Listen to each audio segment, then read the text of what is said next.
ಭವದವೋಷ್ಣೇನ ತಾತಪ್ಯಮಾನಾನ್ ಭುವಿ ಪರಂ ನಾಥಂ ಅಪ್ರೇಕ್ಷಮಾಣಾನ್ ಭುವನಮನ್ಯೇನ ಚ ಅನ್ಯೇನ ದೋಷ್ಣಾ ಭವತು ಭೀರ್ಮಾ ಇತಿ ನ ಸಾಂತ್ವಯಂತಂ ಪ್ರಣತವಾನ್ ಪ್ರಾಣಿನಾಂ ಪ್ರಾಣಭೂತಂ ಪ್ರಣತಿಭಿಃ ಪ್ರೀಣಯೇ ಪೂರ್ಣಬೋಧಂ.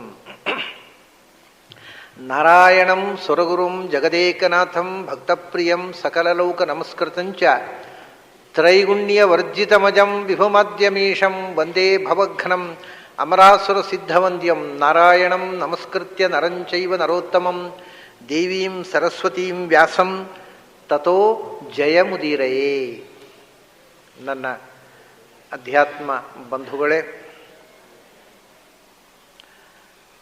ನಾವು ಬಹಳ ದಿವಸ ಅಂತರ ಗೀತೆಯನ್ನು ಅದರ 10ನೇ ಅಧ್ಯಾಯ ವಿಭೂತಿ, ಬಹಳ ಅದ್ಭುತವಾದಂತಹ ವಿಭೂತಿಯನ್ನು ಹೇಳತಕ್ಕಂತಹ ಅಧ್ಯಾಯ. ಆ ಅಧ್ಯಾಯ ಕೇಳಿದ್ದು ಪೂರ ಮರೆತೋಗುವಷ್ಟು ಹೊಳತಾ ಇತ್ತು 11ನೇ ಅಧ್ಯಾಯ ಪ್ರಾರಂಭ ಮಾಡುವಾಗ. ಈಗ ಮತ್ತೆ 10ನೇ ಅಧ್ಯಾಯ ಮಾಡಿದರೂ ಹೊಸದಾಗಿಯೇ ಕಾಣುತ್ತೆ, ನನಗೆ ಕಾಣುತ್ತೆ, ನಿಮ್ಗೆ ಕಾಣದೇ ಇರುತ್ತೆ. ಹಾಗಾಗಿ 10ನೇ ಅಧ್ಯಾಯ ಮುಗಿಸಿದ್ದೇವೆ ನಾವು. 11ನೇ ಅಧ್ಯಾಯ ವಿಶ್ವರೂಪಾಧ್ಯಾಯ. ಕೃಷ್ಣ ಅರ್ಜುನನಿಗೆ ವಿಶ್ವರೂಪವನ್ನು ತೋರಿಸಿದಂಥ ತನ್ನ ರೂಪದರ್ಶನ. ಇದರ ಬಗ್ಗೆ ಒಬ್ಬರು ವಿಮರ್ಶಕರು, ಕನ್ನಡ ಸಾಹಿತ್ಯದ ಒಬ್ಬರು ದೊಡ್ಡ ಲೇಖಕರು ಒಮ್ಮೆ ಒಂದು ಜಿಜ್ಞಾಸೆಯನ್ನು ಮುಂದಿಟ್ಟಿದ್ರು. ಪ್ರಾಮಾಣಿಕ, ಅದು ಯಾವುದೇ ರೀತಿಯಿಂದ ಗೀತೆಯನ್ನು ಪರಿಹಾಸ್ಯ ಮಾಡುವುದಕ್ಕೋಸ್ಕರವೋ ಅಥವಾ ಟೀಕೆ ಮಾಡೋದಕ್ಕೋಸ್ಕರವೋ ಮಾಡಿದಂಥ ಪ್ರಶ್ನೆ ಅಲ್ಲ. ತುಂಬ ಒಳ್ಳೆಯ ಪ್ರಶ್ನೆ, ಅವರಿಗೆ ಕಾಡಿದ ಪ್ರಶ್ನೆ. ಅವರು ಏನು ಹೇಳಿದರು ಅಂದರೆ, ಒಂದು ಸಭೆಯಲ್ಲಿ ಈ ಪ್ರಶ್ನೆ, ನಾನು ಇದ್ದೆ ಆ ಸಭೆಯಲ್ಲಿ, ಅವರು ಹೀಗೊಂದು ತುಡಿತವನ್ನು ತೋಡಿಕೊಂಡ್ರು. ಕೃಷ್ಣನೇ ಸ್ವತಃ ಅರ್ಜುನನ ಪ್ರಶ್ನೆಗಳಿಗೆ ಉತ್ತರ ಹೇಳಿದರೂ ಕೂಡ, ಅದು ಅರ್ಜುನನಿಗೆ ಕೃಷ್ಣನ ಬಗ್ಗೆ ಭರವಸೆ ಇದೆ, ಕೃಷ್ಣನಿಗೆ ಕನ್ವಿನ್ಸ್ ಆದರೂ ಕೂಡ, ಪ್ರತ್ಯಕ್ಷ ಕೃಷ್ಣನ ವಿಶ್ವರೂಪ ನೋಡೋ ತನಕವೂ ಶಬ್ದದ ಅನುಭವ ಅವನನ್ನು ದಟ್ಟವಾಗಿ ಕಾಡಲಿಲ್ಲ. ಕೊನೆಗೆ ಕೃಷ್ಣ ತಾನು ಅವನಿಗೆ ಸಾಕ್ಷಾತ್ಕಾರ ಕೊಟ್ಟು ವಿಶ್ವರೂಪ ದರ್ಶನದಿಂದ ಕನ್ವಿನ್ಸ್ ಮಾಡಬೇಕಾಯಿತು. ನಮಗೆ ಯಾರು ವಿಶ್ವರೂಪ ದರ್ಶನ ತೋರಿಸ್ಬೇಕು ಅಂತ. ನಾವು ಬರೇ ಭಗವದ್ಗೀತೆಯ ಮಾತಿನಿಂದಲೇ ನಂಬಬೇಕಲ್ಲ. ಅರ್ಜುನನಿಗೆ ಅವನ ಮಾತನ್ನು ನಂಬಿಸುವುದಕ್ಕೆ ಭಗವಂತ ದರ್ಶನ ಕೊಟ್ಟ, ನಮಗೆ ಯಾರು ವಿಶ್ವರೂಪ ದರ್ಶನ ಕೊಡ್ತಾರೆ? ಅರ್ಜುನನಿಗೆ ಸ್ವತಃ ಕೃಷ್ಣನೇ ಹೇಳಿದ್ರು ಕನ್ವಿನ್ಸ್ ಆಗದೆ ಕೊನೆಗೆ ರೂಪದರ್ಶನ ಮಾಡಬೇಕಾಯ್ತು. ನೋಡಯ್ಯ ಸತ್ಯವನ್ನ, ನಾನು ಹೇಳಿದ್ರೆ ನಂಬಿಕೆ ಇಲ್ಲದಿದ್ದರೆ ನೋಡು ಅಂತ. ಹಾಗಿರುವಾಗ ನಮ್ಮ ಸಂಶಯಕ್ಕೆ ಪರಿಹಾರವೇ ಇಲ್ಲದೆ ಹೋಯ್ತಲ್ಲ, ನಮಗೆ ಕೃಷ್ಣ ವಿಶ್ವರೂಪ ತೋರಿಸೋದಿಲ್ವಲ್ಲ ಅಂತ ಒಳ್ಳೆ ಕಳಕಳಿಯ ಪ್ರಶ್ನೆ. It's A good question. ಇದು ನಿಂದಾತ್ಮಕವಾದಂಥದ್ದಲ್ಲ, ಪರಿಹಾಸ ಮಾಡುವುದಕ್ಕೋಸ್ಕರ ಅಲ್ಲ, ನಿಜವಾಗಿ ಜಿಜ್ಞಾಸೆಯಿಂದ ಬಂದಂಥ ಪ್ರಶ್ನೆ. ಆದರೆ ಇದಕ್ಕೆ ಉತ್ತರ ಏನು ಅಂತ, ಹೌದಲ್ಲ, ನಮಗೆ ಕೃಷ್ಣ ವಿಶ್ವರೂಪ ತೋರಿಸೋದಿಲ್ಲ, ಹಾಗಾಗಿ ನಮಗೆ ಹೇಗೆ ಕನ್ವಿನ್ಸ್ ಆಗೋದು ಅಂತ. ಬರೇ ಆರ್ಗ್ಯುಮೆಂಟಿಂದ ಕನ್ವಿನ್ಸ್ ಆಗಲಿಲ್ಲ, ಅರ್ಜುನನಿಗೆ ಆಗಲಿಲ್ಲ, ಕೃಷ್ಣನೇ ಹೇಳಿದರು, ನಮಗೆ ಹೇಗೆ ಕನ್ವಿನ್ಸ್ ಆಗೋದು ಅಂತ. ಆದರೆ ಅರ್ಜುನನಿಗೆ ಕನ್ವಿನ್ಸ್ ಆಗಲಿಲ್ಲ ಅನ್ನತಕ್ಕಂಥ ಮಾತು ತಪ್ಪು. ಅರ್ಜುನನಿಗೆ ಕನ್ವಿನ್ಸ್ ಆಗಿದೆ. ವಿಶ್ವರೂಪ ದರ್ಶನದ ನಂತರ ಕನ್ವಿನ್ಸ್ ಆದ್ದಲ್ಲ, ವಿಶ್ವರೂಪ ದರ್ಶನದ ಪ್ರಾರಂಭದಲ್ಲಿ ಮೋಹೋಯಂ ವಿಗತೋ ಮಮ ಅಂತ ಮೊದಲನೇ ಶ್ಲೋಕದಲ್ಲಿ ಪ್ರಾರಂಭ. ನನ್ನ ಎಲ್ಲ ಸಂಶಯ ಹೋಯಿತು, ನಿನ್ನ ಮಹಿಮೆ ತಿಳಿಯಿತು. ಆದರೆ ಯಾವಾಗಲೂ ಒಂದು ಸ್ವಭಾವ ಏನು ಗೊತ್ತುಂಟ, ಹ್ಯೂಮನ್ ಸೈಕಾಲಜಿ, ಮನುಷ್ಯನ ಸ್ವಭಾವ ಏನು ಅಂದರೆ, ಇದು ಯಾವಾಗಲೂ ಎಲ್ಲ ವಿಷಯ, ದೇವರ ವಿಷಯಕ್ಕೆ ಅಂತಲ್ಲ, ಏನು ಅಂದರೆ, ಯಾರೋ ಒಬ್ಬರು ಒಂದು ವಿಷಯ ಹೇಳ್ತಾರೆ, ನಾನು ಅಲ್ಲಿ ಹೋಗಿದ್ದೆ, ಅಲ್ಲಿ ಒಂದು ಅಪೂರ್ವವಾದಂತಹ ಶಿಲ್ಪ ಕಲಾಕೃತಿ ನೋಡಿದೆ, ತುಂಬ ಚೆನ್ನಾಗಿತ್ತು ಅಂತ ಕಿವಿಗೆ ಬಿದ್ದ ಕೂಡಲೇ ಅದನ್ನು ನಾವು ನಂಬುತ್ತೇವೆ. ಅದು ಅಪನಂಬಿಕೆ ಅಲ್ಲ, ಆದರೆ ನಮಗೆ ಮುಂದಿನ ಆಸೆ ಏನು, ನಾವು ಒಂಚೂರು ನೋಡ್ಬೇಕು ಅದನ್ನು ಅಂತ. ಸೊ ನಂಬಿದ್ದರಿಂದಲೇ ನೋಡಬೇಕು ಅನ್ನೋ ಆಸೆ ಹುಟ್ಟಿದ್ದು ನಂಬದ್ದರಿಂದ ಅಲ್ಲ. ಅದು ತುಂಬ ಚೆನ್ನಾಗಿದೆ ಅಂತ ಒಬ್ರು ಹೇಳಿದ್ದನ್ನು ನಾವು ನಂಬಿ, ಅರೆ ಅಷ್ಟು ಬ್ಯೂಟಿಫುಲ್ ಪೀಸ್ ಆಫ್ ಆರ್ಟ್ ಅಂತ ಹೇಳಿದರು, ಅದು ಏನು ಚಂದ, ಅದನ್ನು ನೋಡಿ ಬಿಡಬೇಕು ಅನ್ನೋ ಆಸೆ ಪ್ರಾರಂಭ ಆಗುತ್ತೆ. ಅದರಿಂದ ಕಿವಿ ಕಣ್ಣಿನ ಆಸೆಯನ್ನು ಜಾಗೃತಗೊಳಿಸ್ತದೆ. ಇದು ಸಹಜ, ಒಂದರಿಂದ ಒಂದು. ಮನುಷ್ಯನದು ಅಲ್ಲಿಗೆ ನಿಲ್ಲೋದಿಲ್ಲ. ದೇವರನ್ನು ನೋಡಿದ ತಕ್ಷಣ ಆಸೆ ಮುಗಿಯೋದಿಲ್ಲ, ಅಲ್ಲಿ ನೋಡಬೇಕು ಅನಿಸುತ್ತೆ. ಅರ್ಜುನನ ಸ್ಥಿತಿ ಬೇರೆ, ಅದು ಯಾಕೆ ಹಾಗಾಯಿತು ಮುಂದೆ ನೋಡೋಣ. ನೋಡಿದ ಮೇಲೆ ಬೇಡ, ನನಗೆ ನೋಡ್ಲಿಕ್ಕೆ ಆಗೋಲ್ಲ, ನೀನು ಉಪಸಂಹಾರ ಮಾಡು ಅಂತಾರೆ. ಅದು ಒಂದು ಸ್ಥಿತಿ. ಇಲ್ಲ ಅಂದರೆ ನೋಡಿ ತುಂಬ ಖುಷಿಯಾಗಿಬಿಟ್ರೆ ಅಲ್ಲಿ ಖುಷಿ ಮುಗಿಯೋದಿಲ್ಲ, ನಾ ಖುಷಿ ಆಗ್ಲಿಕ್ಕೆ ಶುರುವಾಗತ್ತೆ. ಕೇಳಿದ್ದಕ್ಕಿಂತ ನೋಡಿದಾಗ ಹೆಚ್ಚು ಖುಷಿ ಆಯಿತು, ಆಮೇಲೆ ಅದು ನೋಡಿದೆ ಅದನ್ನು ಮುಟ್ಟಿ ನೋಡ್ಲಿಕ್ಕೆ ಆಗಲೇ ಇಲ್ಲ ಅಂತ ನಾ ಖುಷಿ ಆಗ್ಲಿಕ್ಕೆ ಶುರುವಾಗತ್ತೆ. ಸೊ ಮುಂದಿನ further step I must touch it ಅಂತ. ಮೊದಲು ಕೇಳೋದು, ಕೇಳಿದ್ದನ್ನು ಐ ಮಸ್ಟ್ ಪರ್ಸೀವ್ ಇಟ್, ಆಮೇಲೆ ಐ ಮಸ್ಟ್ ಟಚ್ ಇಟ್. ದೂರದಲ್ಲೇ ನೋಡಿದ್ದು ಮಾತ್ರ ಮುಟ್ಲಿಕ್ಕೆ ಆಗಲಿಲ್ಲ ಅಂತ ಬೇಜಾರು, ಆಮೇಲೆ ಪುನಃ ನಾ ಖುಷಿ ಆಗಲಿ ಶುರುವಾಗತ್ತೆ. ಹೀಗೆ ಒಂದು ಇಂದ್ರಿಯ ಇನ್ನೊಂದು ಇಂದ್ರಿಯವನ್ನು ಟೆಂಪ್ಟ್ ಮಾಡಿಕೊಂಡು ಹೋಗುತ್ತೆ. ಅರ್ಜುನನಿಗೂ ಆದದ್ದದು. ನೀನು ಹೇಳಿದ್ದು ನನಗೆ ಪೂರ್ತಿ ಮನವರಿಕೆ ಆಯಿತು, ನಿನ್ನ ಅದ್ಭುತವನ್ನು ನೋಡಬೇಕು ಅಂತ ಆಸೆ. ಈಗ ಅದು ನೋಡದೆ ಮನವರಿಕೆ ಆಗುವುದಿಲ್ಲ ಅಂತಲ್ಲ, ಮನವರಿಕೆ ಆದ್ದರಿಂದಲೇ ಅದನ್ನು ನೋಡಬೇಕು ಅನ್ನೋ ಆಸೆ. ಅದನ್ನು ಆ ಅರ್ಜುನನ ಮಾತು ಏಕಾದಶ ಸ್ಕಂಧದ ಪ್ರಾರಂಭದಲ್ಲಿ ಅರ್ಜುನನ ಮಾತೇ ಹಾಗೆ. ಅವನು ಹೇಳ್ತಾನೆ, ಮದನುಗ್ರಹಾಯ ಪರಮಂ ಗುಹ್ಯಂ ಅಧ್ಯಾತ್ಮ ಸಂಜ್ಞಿತಂ ಯತ್ವಯೋಕ್ತಂ ವಚಸ್ತೇನ ಮೋಹೋಯಂ ವಿಗತೋ ಮಮ. ನೀನು ಹೇಳಿದಿ, ಯಾಕೆ ಹೇಳಿದಿ ಅಂದರೆ ಮದನುಗ್ರಹಾಯ ಅಂತ. ಇದು ಅರ್ಜುನ ಹೇಳಿದಾಗ ಅಷ್ಟೇ, ಮದನುಗ್ರಹಾಯ, ನನ್ನ ಮೇಲಿನ ಅನುಗ್ರಹ. ಯಾಕೆಂದ್ರೆ ಹೇಳಬೇಕಾದ ಅಗತ್ಯ ಏನು, ಹಾಳಾಗಿ ಹೋಗುವಂತ ನೀನು ಹೇಳಿದರೆ ನಾನು ಏನು ಮಾಡಲಿಕ್ಕಿತ್ತು. ಅಯ್ಯೋ ಪಾಪ ಏನೋ ತಿಳ್ಕೋಬೇಕು ಅಂತ ಆಸೆ ಇದೆ, ತಿಳಿಸುವ ಅಂತ ನೀನು ನನ್ನ ಮೇಲೆ ಕರುಣೆಯಿಂದ. ಅನುಗ್ರಹ ಅಂದರೆ, ಗ್ರಹ ಅಂದರೆ ಗ್ರಹಣ ಅಲ್ವಾ. ಅನುಗ್ರಹ ಅಂದರೆ ಏನು? ಅನುಗ್ರಹ ಮಾಡಿದರು, ಅವರು ತುಂಬ ಅನುಗ್ರಹ ಮಾಡಿದರು ನನಗೆ ಅಂತೇವೆ. ಏನು ಅನುಗ್ರಹ ಮಾಡುವುದು ಅಂದರೆ? ಅನುಗ್ರಹ ಮಾಡುವುದು ಅಂದರೆ ಏನು? ತಮಾಷೆ ಏನು ಅಂದರೆ, ನೀವೇ ಕೂತ್ಕೊಂಡು ಯೋಚನೆ ಮಾಡಿ, ಅನುಗ್ರಹ ಅಂದರೆ ಎಂಥದ್ದು? ಹೌದಲ್ಲ, ನಾವು ಅನುಗ್ರಹ ಎಂದು ದೇವರಿಗೆ ಯೋಚಿಸಲೇ ಇಲ್ಲ.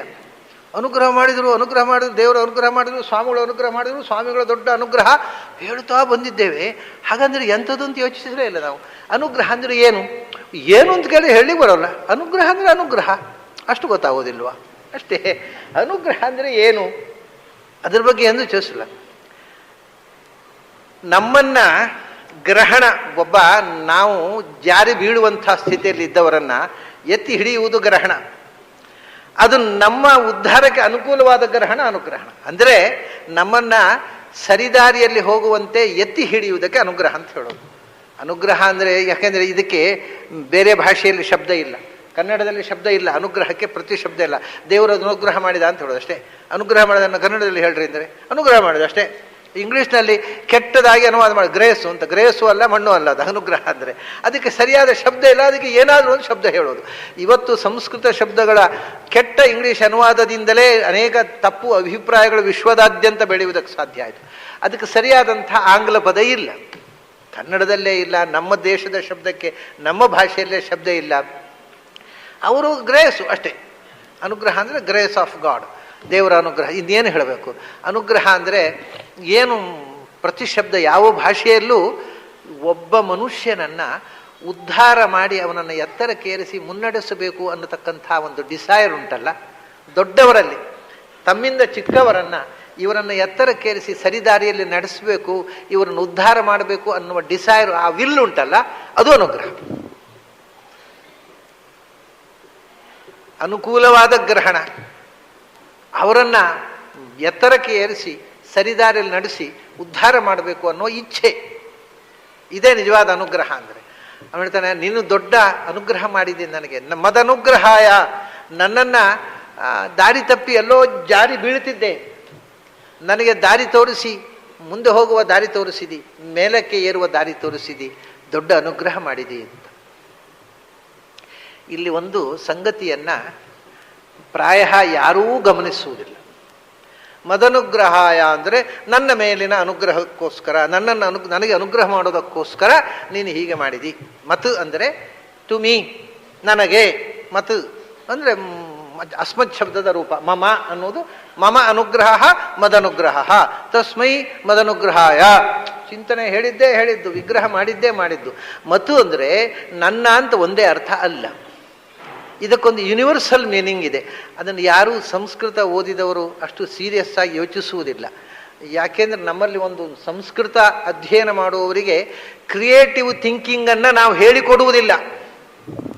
ಅವರಿಗೆ ಏನು ಹೇಳ್ತೇವೆ ಅಂದರೆ, ನಾವು ಎಷ್ಟು ಹೇಳಿದ್ದೇವೋ ವ್ಯಾಖ್ಯಾನದಲ್ಲಿ ಎಷ್ಟು ಬರೆದಿದ್ದಾರೋ ಅಷ್ಟನ್ನು ಉರು ಹೊಡಿ, ಸ್ವತಂತ್ರವಾಗಿ ಯೋಚನೆ ಮಾಡಿದರೆ ಅಯೋಗ್ಯ ಇದ್ದೀನಿ ನೀನು ಅಂತ ಹೇಳ್ಬಿಡ್ತೇವೆ. ಹಾಗಾಗಿ ಕ್ರಿಯೇಟಿವ್ ಥಿಂಕಿಂಗೇ ಸಂಸ್ಕೃತ ಕಲಿಯುವ ವಿದ್ಯಾರ್ಥಿಗಳಿಗೆ ಬರಬಾರದು ಅನ್ನುವ ರೀತಿಯಿಂದ ದಿಗ್ಬಂಧನ ಬೇರೆ ಹಾಕಿಬಿಡ್ತೇವೆ ನಾವು. ಮದನುಗ್ರಹಾಯ ಅಂದರೆ ಮಮ ಅನುಗ್ರಹಾಯ ಅಷ್ಟು ಹೇಳಿದ್ದನ್ನು ಉರು ಹೊಡಿ. ಇನ್ನು ಟೀಕಾ ಟಿಪ್ಪಣಿಯಲ್ಲಿ ಬರೆಯದೇ ಇದ್ದ ಅರ್ಥವನ್ನು ಏನಾದರೂ ನೀನು ಮಾಡಿದರೆ ನೀನು ತಮಸ್ಸಿಗೆ ಹೋಗ್ತೀಯ ಅಂತ ಹೇಳ್ಬಿಡ್ತಾರೆ. ಅವನು ಎಂದೂ ಕ್ರಿಯೇಟಿವ್ ಆಗಿ ಯೋಚನೆ ಮಾಡೋದಿಲ್ಲ ನಮ್ಮ ಹುಡುಗರು. ಮತ ಅನ್ನೋದೊಂದು ಶಬ್ದ ಉಂಟು ಸಂಸ್ಕೃತದಲ್ಲಿ. ಯಾವುದು ಅಂದರೆ ಯತ್ ಇದ್ದ ಹಾಗೆ, ಯಾತೀತಿ ಯತ್, ಮಾತೀತಿ ಮತ್. ಯಾತೀತಿ ಯಾನ್ ಯಾಂತವು ಯಾಂತಹ, ಇದು ಯತ್ ಶಬ್ದ. ಮಾತೀತಿ ಮಾನ್ ಮಾಂತವು ಮಾಂತಹ ಮತ್ ಶಬ್ದ. ಅದು ಅಂದರೆ ಜ್ಞಾನಿ ಅಂತ ಅರ್ಥ. ಮಾನ್ ಮಾತೀತಿ ಮಾನ್, ಯಾನ್ ಯಾಂತವು ಯಾಂತಹ, ಮಾನ್ ಮಾಂತವು ಮಾಂತಹ. ಮಾನ್ ಮಾಂತವು ಮಾಂತಹ ಅನ್ನೋದು ಮಚ್ಛಬ್ದ. ಮದನುಗ್ರಹಾಯ ಅಂದರೆ ಸಮಸ್ತ ಜ್ಞಾನಿಗಳ ಉದ್ಧಾರಕ್ಕೋಸ್ಕರ ಅಂತ ಅರ್ಥ, ನನಗೊಬ್ಬನಿಗೋಸ್ಕರ. This is universal meaning. ಸಮಸ್ತ ಜ್ಞಾನಿಗಳ ಉದ್ಧಾರಕ್ಕೋಸ್ಕರ ನೀನು ಹೇಳಿದಿ, ನನಗೊಬ್ಬನಿಗೋಸ್ಕರ ಅಲ್ಲ. ಇದು ಅರ್ಜುನನ ಒಳತುಡಿತ. ಮದನುಗ್ರಹಾಯ ಮತಾಂ ಜ್ಞಾನಿನಾಂ ಅನುಗ್ರಹಾಯ ನ ಕೇವಲ ಮಮ ಕಿಂತು ಮತಾಂ ಜ್ಞಾನವತಾಂ ಸರ್ವೇಷಾಂ ಅನುಗ್ರಹಾಯ. ಜ್ಞಾನಿಗಳ ಉದ್ಧಾರಕ್ಕೋಸ್ಕರ ನೀನು ಹೇಳಿದೆ ಕೃಷ್ಣ. ಭಗವಂತ ಒಬ್ಬನಿಗೋಸ್ಕರ ಹೇಳ್ತಾನ? ಒಬ್ಬನನ್ನು ಮುಂದಿಟ್ಟುಕೊಂಡು ಸಮಸ್ತ ಮನುಕುಲಕ್ಕೋಸ್ಕರ ಹೇಳಿದ್ದು. ಆಚಾರ್ಯರು ಈ ಮಾತನ್ನು ಬಹಳ ಪ್ರಾರಂಭದಲ್ಲಿ ಇದು ಅರ್ಜುನನನ್ನು ಉದ್ದೇಶ ಮಾಡಿ ಮನುಕುಲಕ್ಕೆ ಉಪದೇಶ ಮಾಡಿದ್ದು, ಸಮಸ್ತ ನಮಗೆಲ್ಲರಿಗೂ ಹೇಳಿದ್ದು ಅಲ್ರಿ. ಅದು ನಮಗೆಲ್ಲರಿಗೂ ಹೇಳಿದರೆ ಅವನು ಯುದ್ಧ ಭೂಮಿಯಲ್ಲಿ ರಥದಲ್ಲಿ ಕೂತ್ಕೊಂಡು ಅರ್ಜುನ ಹತ್ರ ಹೇಳಿದ್ರೆ ನಮಗೆ ಹೇಗೆ ಗೊತ್ತಾಗುತ್ತೆ? ಗೊತ್ತಾಯ್ತಲ್ಲ, ಹೇಗೆ ಗೊತ್ತಾಯ್ತು? ಈಗ ಗೊತ್ತಾಯ್ತಲ್ಲ, ಹೇಗೆ ಗೊತ್ತಾಯ್ತು? ಹಾಗೆ ಪ್ರಶ್ನೆ ಮಾಡೋರು ಹೇಳ್ತಾರೆ ನಿಮ್ಗೆ ಹೇಗೆ ಗೊತ್ತಾಗುತ್ತೆ ಕೇಳ್ತಾರೆ, ನಿಮ್ಗೆ ಹೇಗೆ ಗೊತ್ತಾಯ್ತು? ಈಗ ಅದು ವ್ಯಾಸರು ಬರೆದದ್ದೇ, ಅದನ್ನೇ ನಾನು ಹೇಳಿದ್ದು. ಅವರು ಹೇಳ್ತಾರೆ ಗ್ರಥಯಿಷ್ಯತಿ ವ್ಯಾಸರೂಪೇಣ ಸ್ವಯಮೇವ. ಕೃಷ್ಣ ಅರ್ಜುನಿಗೆ ಹೇಳಿದ್ದನ್ನ ಮತ್ತೆ ತಾನೇ ವ್ಯಾಸರೂಪದಿಂದ ರೆಕಾರ್ಡ್ ಮಾಡ್ಲಿಕ್ಕೆ ಉಂಟಲ್ವ, ಮತ್ತೆ ಗ್ರಂಥ ರೂಪದಲ್ಲಿ ರಚನೆ ಮಾಡಿ ಕೊಡ್ಲಿಕ್ಕೆ ಉಂಟಲ್ವ. ಅದರಿಂದ ಇಡೀ ಪ್ರಪಂಚಕ್ಕೆ ಮುಟ್ಟುತ್ತೆ ಅಂತ ಗೊತ್ತಿದ್ದೇ ಅರ್ಜುನಿಗೆ ಮಾತ್ರ ಹೇಳೋದಕ್ಕೆ ಹೊರತು ಕೇವಲ ಒಬ್ಬನಿಗೋಸ್ಕರ ಭಗವಂತ ಹೇಳಿದ್ದಲ್ಲ. ಒಬ್ಬನಿಗೋಸ್ಕರ ಯಾವತ್ತೂ ಭಗವಂತ ಒಂದು ಮಾತು ಹೇಳಿದರೆ ಅದು ಇಡೀ ವಿಶ್ವಕ್ಕೆ ಸಂಬಂಧಪಟ್ಟಂಥ ಉದ್ಗಾರ ಸಂದೇಶ, ಅದು ಹೊರತು ಒಬ್ಬ ವ್ಯಕ್ತಿಗೆ ಅಲ್ಲ. ಅದನ್ನ ಮದನುಗ್ರಹಾಯ ಅಂದರೆ ಸಮಸ್ತ ಜ್ಞಾನಿಗಳ ಉದ್ಧಾರಕ್ಕೋಸ್ಕರ ನೀನು ಹೇಳಿದಿ. ಹೇಳಿದ್ದು ನನಗೆ, ಆದರೆ ಅದನ್ನ ಎಲ್ಲ ಜ್ಞಾನಿಗಳ ಉದ್ಧಾರಕ್ಕೋಸ್ಕರ ಹೇಳಿದಿ. ಮದನುಗ್ರಹಾಯ ಏನು ಹೇಳಿದಿ? ಪರಮಂ ಗುಹ್ಯಂ ಅಧ್ಯಾತ್ಮ ಸಂಜ್ಞಿತಂ ಅಂತ. ಅದನ್ನು ಪರಮಂ ಗುಹ್ಯಂ ಪರಮಂ ಗುಹ್ಯಂ ನೀನು ನಮಗೆ ಹೇಳಿರತಕ್ಕಂಥ ವಿಷಯ ಉಂಟಲ್ಲ, ಅದು ಬಹಳ ರಹಸ್ಯವಾದ ವಿಷಯ. ರಹಸ್ಯವಾದ ಗುಹ್ಯಂ ಅಂದರೆ ಮುಚ್ಚಿಡಬೇಕಾದಂಥ ಸಂಗತಿ ಹೊರತು ಬಿಚ್ಚಿಡಬೇಕಾದ ಸಂಗತಿ ಅಲ್ಲ. ಅಂದರೆ ರಸ್ತೆ ಬದಿಯಲ್ಲಿ ಸೋಪು ಬಾಕ್ಸಿನ ಮೇಲೆ ನಿಂತು ಹೇಳಬೇಕಾದ ಸಂಗತಿ ಅಲ್ಲ. ಯಾರಿಗೆ ಅಪೇಕ್ಷೆ ಉಂಟೋ, ಯಾರಿಗೆ ತಿಳ್ಕೊಳ್ಬೇಕು ಅಂತನ್ನುವಂಥ ಕಳಕಳಿ ಉಂಟೋ ಅಂಥವರು ಬಂದು ಹಠ ಹಿಡಿದಾಗ ಮಾತ್ರ ಬಿಚ್ಚಿಕೊಳ್ಳಬೇಕಾದ ವಿಷಯ. ಅವನು ಇಷ್ಟು ರಹಸ್ಯ. ಅಪೇಕ್ಷೆ ಪಟ್ಟವರನ್ನು ಕೂಡ ತಕ್ಷಣ ಹೇಳ್ತಿರ್ಲಿಲ್ಲ. ನಿಮಗೆ ಗೊತ್ತಿದೆ, ಉಪನಿಷತ್ನಲ್ಲಿ 6 ಮಂದಿ ಪ್ರಶ್ನೆ ಕೇಳಲಿಕ್ಕೆ ಬಂದಾಗ ಷಟ್ಪ್ರಶ್ನ, ಅವನು ಹೇಳಿದ ಸಂವತ್ಸರಂ ವತ್ಸ್ಯಥ, 1 ವರ್ಷ ಇರಿ ಮತ್ತೆ ನೋಡೋಣ ಅಂದ. ಕೇಳಿದ ತಕ್ಷಣ ಹೇಳುವುದಿಲ್ಲ, ಯಾಕೆಂದರೆ ಅವರ ಆಸಕ್ತಿ ಎಷ್ಟು ಆಳವಾದದ್ದು. 1 ವರ್ಷ ಇದೆ ಅಂತ ಹೇಳಿದ್ವಿಲ್ಲ, ಅಯ್ಯೋ ಇವರಲ್ದರೆ ಇನ್ನೊಬ್ಬರು ಮೇಷ್ಟ್ರು 1 ವರ್ಷ ವೇಸ್ಟ್ ಮಾಡೋದು, ಯಾಕಂದ್ರೆ ಹೊರಟೋದ್ರೆ ಹೋಗಲಿ, ಇಲ್ಲ ಬೇಕು ಅಂತ ಆದರೆ ಕಾಯ್ತಾರೆ, ಅಂದ್ರೆ ಜ್ಞಾನದ ತೃಷೆ ಇದ್ದರೆ ಕಾಯ್ತಾರೆ ಅಂತ ತಕ್ಷಣ ಹೇಳ್ತಿರ್ಲಿಲ್ಲ. ಕಾಯಿಸೋದು, ಎಷ್ಟು ಕಾಯಿಸಿದ್ರೆ ಅಷ್ಟು ಕಾಯ್ಲಿಕ್ಕೆ ಸಿದ್ಧ. ಯಾಕೆಂದರೆ ಜ್ಞಾನಕ್ಕೋಸ್ಕರ ಜನ್ಮ ಜನ್ಮ ಕಾಯ್ತೀನಿ ಅನ್ನೋನು ಬೇಕು ವಿದ್ಯಾರ್ಥಿ. ಅವರು ಈ ಪುರುಷೋತ್ತಿಲ್ಲದಿದ್ದರೆ ಇನ್ನೊಬ್ಬ ಮೇಷ್ಟ್ರನ್ನು ಹುಡುಕೋ ಅಂದರೆ ಅವನು ಜ್ಞಾನಾಪೇಕ್ಷೆ ಅಲ್ಲ ಅವನು. ಅದರಿಂದ ಅಂಥ ಯಾರತ್ರವೂ ಬಿಚ್ಚಿಡದೆ ಮುಚ್ಚಿಟ್ಟಂಥ ಒಂದು ವಿದ್ಯೆಯನ್ನು ನೀನು ಎಲ್ಲಿ, ನಾನು ಪಟ್ಟೆ ನಮ್ಮಲ್ಲಿ ಹೇಳ್ತಾ ಇರೋಲ್ಲ, ಅಯ್ಯೋ ಭಗವದ್ಗೀತೆ ಹೇಳಬೇಕಂದ್ರೆ ಪಟ್ಟೆ ಮಾಡಿ ಉಟ್ಕೋಬೇಕು, ಅಂಗಿ ಹಿಂಗೆ ಹಾಕ್ಕೊಂಡು ಹೇಳಬಾರ್ದು. ಮೊದಲು ಕೃಷ್ಣ ಹೇಳಿದ್ದು ಅಂಗಿ ಹಾಕ್ಕೊಂಡು, ಅರ್ಜುನ ಕೇಳಿದ್ದು ಅಂಗಿ ಹಾಕ್ಕೊಂಡು. ಯಾಕೆಂದ್ರೆ ಯುದ್ಧ ಭೂಮಿಯಲ್ಲಿ ಕವಚ ಅಂದ್ರೆ ಅಂಗಿಂದ್ರೆ ಒಂದೇ ತಾನೆ. ಕೃಷ್ಣ ಅಂಗಿ ಹಾಕ್ಕೊಂಡು ಹೇಳಿದ, ಅರ್ಜುನ ಅಂಗಿ ಹಾಕ್ಕೊಂಡು ಕೇಳಿದ, ನೀವೆಲ್ಲ ಅಂಗಿ ತೆಗಿಬೇಕು ಯಾಕೆ? ಒಳಗಿನ ಅಂಗಿ ತೆಗೆಯುವುದಕ್ಕೋಸ್ಕರ ಇರೋದು ಹೊರತು ಈ ಅಂಗಿ ಹಾಕಿದ್ರು ಒಂದೇ ಬಿಟ್ಟರು ಒಂದೇ, ಅದು ದೊಡ್ಡ ಸಂಗತಿ ಅಲ್ಲ. ಮೊಟ್ಟ ಮೊದಲನೇ ಗೀತಾ ಪ್ರವಚನ ಆದದ್ದು ಅಂಗಿ ಹಾಕ್ಕೊಂಡು. ನಾನು ಯಾಕೆ ಹೇಳಿದೆ ಅಂದರೆ ಅಂಗಿ ಹಾಕ್ಕೊಂಡೇ ಗೀತೆ ಹೇಳಬೇಕು ಅಂತ ಅರ್ಥ ಇಲ್ಲ. ನೀವು ಪಟ್ಟೆ ಮಾಡಿ ಉಟ್ಕೊಂಡು ಶುದ್ಧವಾಗಿ ಹೇಳುವುದು ಒಳ್ಳೆಯದೇ. ಆದರೆ ಅಂಗಿಯ ಬಗ್ಗೆ ಇರೋ ತಪ್ಪು ಕಲ್ಪನೆಗಳಿವ್ರು. ಅಂಗಿ ಹಾಕ್ಕೊಂಡು ಹೇಳಬಾರ್ದು. ಅರೆ ಮೊದಲು ಕೃಷ್ಣನ ಮೇಲೆ ಆಕ್ಷೇಪ ಆಯ್ತಲ್ಲ ಇವರು, ನಮ್ಮ ನಿಮ್ಮ ಮೇಲೆಲ್ಲ. ಅಂಗಿ ಹಾಕ್ಕೊಂಡು ಹೇಳೋರೆಲ್ಲ ಅಯೋಗ್ಯರು ಅಂದರೆ ಮೊಟ್ಟ ಮೊದಲು ಕೃಷ್ಣನೇ ಅಯೋಗ್ಯ ಆಗಿ ಹೋಗಿಬಿಟ್ಟ. ಈಗ ಗೀತೆ ಹೇಳಿದ ಕೃಷ್ಣನೇ ಅಯೋಗ್ಯ, ಅವನ ಗೀತೆಯನ್ನು ಇವ್ರು ಯಾಕೆ ಪ್ರವಚನ ಮಾಡ್ತಾರೆ? ಅವನು ಅಂಗಿ ಹಾಕ್ಕೊಂಡು ಮೊದಲು ಹೇಳಿದ್ದೇನೆ, ಮೊದಲು ತಪ್ಪು ಮಾಡಿದವನೇ ಕೃಷ್ಣ ಅಂದ.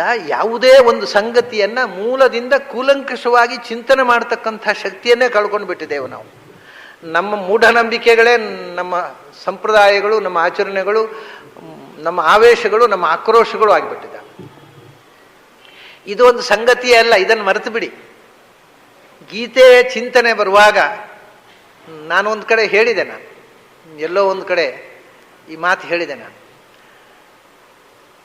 ನೀವು ಹೊರಗಿನಿಂದ ಅಂಗಿ ಹಾಕ್ಕೊಂಡು ಒಳಗಿನಿಂದ ಗೀತೆಯನ್ನು ತುಂಬಿಸ್ಕೊಳ್ತಾ ಇದ್ದೀರಿ. ಕೆಲವರು ಹಾಗಲ್ಲ, ಹೊರಗಿನಿಂದ ಅಂಗಿ ತೆಗೆದು ಗೀತೆ ಆಗುವಾಗಲೂ ಒಳಗಿನಿಂದ ಅಂಗಿ ಹಾಕ್ಕೊಂಡು ಕೇಳ್ತಾ ಇದ್ದಾರೆ. ಅಂಗಿಯನ್ನೇ ತುಂಬಿಸಿಕೊಂಡವರು ಒಳಗೆ. ಹೊರಗಿನಿಂದ ಅಂಗಿ ತೆಗೆದು ತಲೆಯೊಳಗೆ ಅಂಗಿಯನ್ನೇ ತುಂಬಿಸ್ಕೊಂಡವರು ಕೆಲವರು, ಹೊರಗಿನಿಂದ ಅಂಗಿ ಹಾಕ್ಕೊಂಡು ತಲೆಯೊಳಗೆ ಗೀತೆಯನ್ನು ತುಂಬಿಸ್ಕೊಂಡವರು ಕೆಲವರು. ಇದರಲ್ಲಿ ಯಾರು ಬೆಟರು ಅಂತ ನೀವೇ ಲಾಜಿಕಲ್ ಸೆನ್ಸ್ ಇದ್ದವರಿಗೆ ಅರ್ಥ ಆಗುತ್ತೆ. ಅದರಿಂದ ಈ ಸಣ್ಣ ಕ್ಷುದ್ರ ವಿಷಯಗಳಲ್ಲಿ ಚರ್ಚೆ ಮಾಡಿಕೊಂಡು ಗೀತೆಯಿಂದ ವಂಚಿತರಾಗಬೇಡಿ. ನೀವು ಅಂಗಿ ಹಾಕ್ಕೊಳ್ಬೇಕು ಬೇಡೋ ಅನ್ನೋದು ಮುಖ್ಯ ಅಲ್ಲ, ಗೀತೆ ಕೇಳಬೇಕು ಅನ್ನೋದು ಮುಖ್ಯ. ಅಯ್ಯೋ ಅಂಗಿ ಹಾಕ್ಕೊಂಡಿದ್ದೇವೆ, ಗೀತೆ ಬೇಡ. ನಮ್ಮ ತೀರ್ಮಾನ ಕರೆ ತೀರ್ಮಾನ ಏನಂದರೆ ಅಂಗಿ ಹಾಕ್ಕೊಂಡಿದ್ದೇವೆ, ಅದನ್ನು ಗೀತೆ ಬೇಡ ಅಂತ. ಅದು ಕೊನೆ ಪರ್ಯವಸಾನ ಅಲ್ಲಿ, ಗೀತೆ ಬೇಡ ಅಂತ. ಯಾವುದಾದ್ರೂ ಮಾಡಿ ಗೀತೆ ಬೇಕು ಅನ್ನುವಂಥ ತೀರ್ಮಾನಕ್ಕೆ ಬನ್ನಿ ಅಷ್ಟೇ. ಅಂಗಿ ಹಾಕ್ಕೊಂಡು ಕೇಳ್ರಿ, ಅಂಗಿ ತೆಗೆದು ಕೇಳ್ರಿ, ಪಟ್ಟೆ ಮಡಿ ಉಟ್ಕೊಂಡು ಕೇಳ್ರಿ, ಮೈಲಿಗೆಲ್ಲೂ ಕೇಳ್ರಿ. ಯಾಕೆಂದ್ರೆ ಗೀತೆ ಮೈಲಿಗೆ ಆಗುವುದಿಲ್ಲ, ನಾವು ಮಡಿ ಆಗ್ತೇವೆ. ಈ ಕನ್ವಿಕ್ಷನ್ ಬೇಕು ನಮಗೆ ಪ್ರತಿ ಸ್ಥಿತಿಯಲ್ಲಿ. ಆವಾಸೇವ ಪ್ರವಾಸೇವ ಸರ್ವಾವಸ್ಥಾಂಗತಃ ಜಪೇತ್ ಅಂತ. ಯಾವ ಸ್ಥಿತಿಯಲ್ಲಿ ಇದ್ರೂ ಗೀತೆ ನೆನಪಾಗಬೇಕು. ಅಯ್ಯೋ ಈಗ ಗೀತೆ ನೆನಪಿಸ್ಕೊಳ್ಬಾರ್ದು, ಯಾಕಂದ್ರೆ ಮೈಲಿಗೆ. ಅದು ನಾವು ನೆನಪಿಸ್ಕೊಂಡು ಮೈಲಿಗೆ ಆಗುತ್ತಾ ಗೀತೆ? ಇಂಥ ಭ್ರಮೆಗಳಿಂದ ಹೊರಗೆ ಬರದೆ ನಮಗೆ ಗೀತೆ ತೆರೆದುಕೊಳ್ಳುವುದಿಲ್ಲ. ಅದರಿಂದ ಅವನು ಹೇಳ್ತಾನೆ ಇಷ್ಟು ಗೋಪನೀಯ ಅದು. ಯಾಕೆಂದರೆ ಯಾವ ಅಪೂರ್ವ ಸೊತ್ತು ಅದು ವೇಸ್ಟ್ ಆಗಬಾರ್ದು, ದುರುಪಯೋಗ ಆಗಬಾರ್ದು, ಅಯೋಗ್ಯರ ಕೈಗೆ ಸಿಗಬಾರ್ದು ಅಂತ ವರ್ಷಗಳ ಕಾಲ ಕಾಯಿಸಿ ಉಪದೇಶ ಮಾಡ್ತಾ ಇದ್ರು. ಅಂಥ ಗುಹ್ಯವನ್ನ ಏನೂ ಇಲ್ಲದೆ ನಾನು ಯುದ್ಧಕ್ಕೋಸ್ಕರ ಕವಚ ಹಾಕ್ಕೊಂಡು ಬಂದು ಯುದ್ಧ ಭೂಮಿಯಲ್ಲಿದ್ದಾಗ ಹೇಳಿದಿ ಕೃಷ್ಣ, ಯಾರು ಹೇಳ್ಯಾರು? ಇಂಥ ಒಂದು ಅಪೂರ್ವವಾದ ಜೀವನದ ಪರಮರಹಸ್ಯವಾದಂಥ ಒಂದು ಸಂದೇಶವನ್ನ ಯುದ್ಧರಂಗದಲ್ಲಿ ಒಬ್ಬ ಸಾಮಾನ್ಯ ಸೈನಿಕನ ರೀತಿಯಲ್ಲಿ ಇದ್ದ. ಅದು ನಿನ್ನ ಹಿರಿತನ. ಅದಕ್ಕೆ ನಮ್ಮದು ಅನುಗ್ರಹ. ಇನ್ನು ಯಾರಾದರೂ ಯುದ್ಧರಂಗದಲ್ಲಿ ಕೇಳಿದರೆ ಯುದ್ಧ ಮುಗಿದು ಆಮೇಲೆ ಸ್ನಾನ ಮಾಡ್ಕೊಂಡು ಪಟ್ಟೆ ಮಡಿ ಉಟ್ಕೊಂಡು ಬಾ ಆಮೇಲೆ ಹೇಳ್ತೇನೆ ಅಂತ ಹೇಳ್ತಿದ್ರು ಬೇರೆ ಯಾರಾದರೂ. ಕೃಷ್ಣ ಹೇಳಲಿಲ್ಲ, ಅಲ್ಲೇ ಶುರು ಮಾಡಿದ. ಇದು ಕೃಷ್ಣನ ಗ್ರೇಟ್ನೆಸ್ ಅಂತ, ಅನುಗ್ರಹ. ಯಾವ ಸ್ಥಿತಿಯಲ್ಲಿ ಇದ್ದೆ ಆ ಸ್ಥಿತಿಯಲ್ಲಿ ನನ್ನನ್ನು ಉದ್ಧಾರ ಮಾಡಿದೆಯಲ್ಲ, ನನಗೆ ನೀನು ಮತ್ತೆ ಪರಿಶುದ್ಧನಾಗಿ ಬಾ, ಯುದ್ಧ ಮುಗಿದು ಮನಃಶುದ್ಧಿ ಮಾಡಿಕೊಂಡು ಬಾ, ಸೂತಕ ಮುಗಿದ ಮೇಲೆ 13ನೇ ದಿವಸ ಬಾ ಅಂತ ಹೇಳಲಿಲ್ಲ. ಇವತ್ತು ಇಲ್ಲಿ ಕೂತಿದ್ದಾಗ ಯುದ್ಧರಂಗದಲ್ಲೇ ನನ್ನ ಎಲ್ಲ ಪ್ರಶ್ನೆಗಳಿಗೆ ಉತ್ತರ ಕೊಟ್ಟಿಯಲ್ಲ, ಅದನ್ನೇ ಅವನು ಗುಹ್ಯಂ, ಸಾಮಾನ್ಯ ಗುಹ್ಯ ಅಲ್ಲ. ಯಾವಾಗಲೂ ಅಪೂರ್ವವಾದ ಸಂಗತಿಗಳನ್ನು ಗುಹ್ಯವಾಗಿಟ್ಟುಕೊಳ್ತಾರೆ. ಯಾಕೆ ಎಂದರೆ ಅದು ದುರುಪಯೋಗ ಆಗಬಾರ್ದು ಮತ್ತು ಅದರ ಮಹತ್ವ ಬುದ್ಧಿ ಇಲ್ಲದೆ ಇದ್ದವರಿಗೆ ಹೋಗಬಾರ್ದು ಅಂತ. ಈಗ ಹಿಂದೆ ನಿಮಗೆ ಗೊತ್ತಿದೆ, ಆಯುರ್ವೇದದಲ್ಲಿ ಈ ಹಿಂದೆಲ್ಲ ಕೆಲವು ಹಳ್ಳಿಯಲ್ಲಿ ಮದ್ದು ಕೊಡ್ತಿದ್ರು. ಇಷ್ಟು ಪ್ರಚಂಡ ಅಂತಂದರೆ ಇವತ್ತು ಕ್ವಾಲಿಫೈಡ್ ಡಾಕ್ಟರ್ಗಳಿಗೆ ಆ ಮೆಡಿಸಿನ್ ಗೊತ್ತಿಲ್ಲ. ಯಾಕೆಂದರೆ ಚರಕ ಸಂಹಿತಾದಲ್ಲೂ ಇಲ್ಲ, ಸುಶ್ರುತದಲ್ಲೂ ಇಲ್ಲ, ಅಷ್ಟಾಂಗ ಹೃದಯದಲ್ಲೂ ಇಲ್ಲ. ಆದರೆ ಹಳ್ಳಿಯಲ್ಲಿ ಗೊತ್ತಿತ್ತು ಕೆಲವರಿಗೆ. ನಮ್ಮ ಊರಿನಲ್ಲೇ ಒಬ್ಬ ವ್ಯಕ್ತಿ ಇದ್ದ. ಆತನಿಗೆ ಅವನು ಇಲ್ಲಿಟ್ರೇಟ್. ನೀವು 10 ರೂಪಾಯಿ ನೋಟು 100 ರೂಪಾಯಿ ನೋಟು ಕೊಟ್ಟರೆ ಅದರ ಸೈಜಿನ ಮೇಲೆ ಈ 100 ರೂಪಾಯಿದ ಓದ್ಲಿಕ್ಕೆ ಬರ್ತಿರ್ಲಿಲ್ಲ ಅವನು. ಇಂಥ ಇಲ್ಲಿಟ್ರೇಟ್ ಅವನು. ನನಗೆ ಗೊತ್ತಿದ್ದ ಹಾಗೆ 4th ಸ್ಟೇಜ್ ಮಲಿಗ್ನೆನ್ಸಿ ಇದು ಗುಣ ಆಗೋಲ್ಲ ಅಂತ ಡಾಕ್ಟ್ರ್ ಹೇಳಿದ್ದನ್ನು ಗುಣ ಮಾಡಿದ್ದಾನೆ. ನನಗೆ ಗೊತ್ತಿದ್ದದಷ್ಟು ಅಂದರೆ ಡಾಕ್ಟ್ರುಗಳು ಇದು ಗುಣ ಆಗೋಲ್ಲ, 4th ಸ್ಟೇಜು ಅಂದರೆ ಮುಗಿಯಿತು, ಇನ್ನು ಕೌಂಟಿಂಗ್ ಡೇಸ್ ಅಂತ. ಯಾವ ದಿನ ಎಷ್ಟು ದಿವಸ ಬದುಕಿದ್ರೆ ಅಷ್ಟು ದಿವಸ ಹಾಕಿ, ಮದ್ದಿಲ್ಲ ಹಿಡ್ಕೊಂಡು ಹೋಗಿ ಆಪರೇಷನ್ ಮಾಡಲಿಕ್ಕೂ ಆಗೋಲ್ಲ. ಅಂಥದ್ದನ್ನು ಅವನು ಗುಣ ಮಾಡಿದ್ದನ್ನು ನಾನು ಪ್ರತ್ಯಕ್ಷ ನೋಡಿದ್ದೇನೆ. ಅಷ್ಟದಕ್ಕೆ ಏನು ಕೊಡಬೇಕು ದುಡ್ಡು ಅಂದರೆ, ಅಯ್ಯೋ ದುಡ್ಡು ಹಾಕೋದಕ್ಕೆಲ್ಲ. ನೋಡಿ ನೀವು ಇಂಥದ್ದು ಒಂದು ಕ್ಯಾನ್ಸರ್ ಪೇಷಂಟನ್ನು ಆಸ್ಪತ್ರೆಗೆ ಹೋದರೆ ಏನೋ ಕಿಮೋಥೆರಪಿ ಅದು ಇದು ಅಂತ ಒಂದು ಲಕ್ಷಾಂತರ ರೂಪಾಯಿ ಖರ್ಚಾಗುತ್ತೆ, ಗುಣ ಆಗೋಲ್ಲ.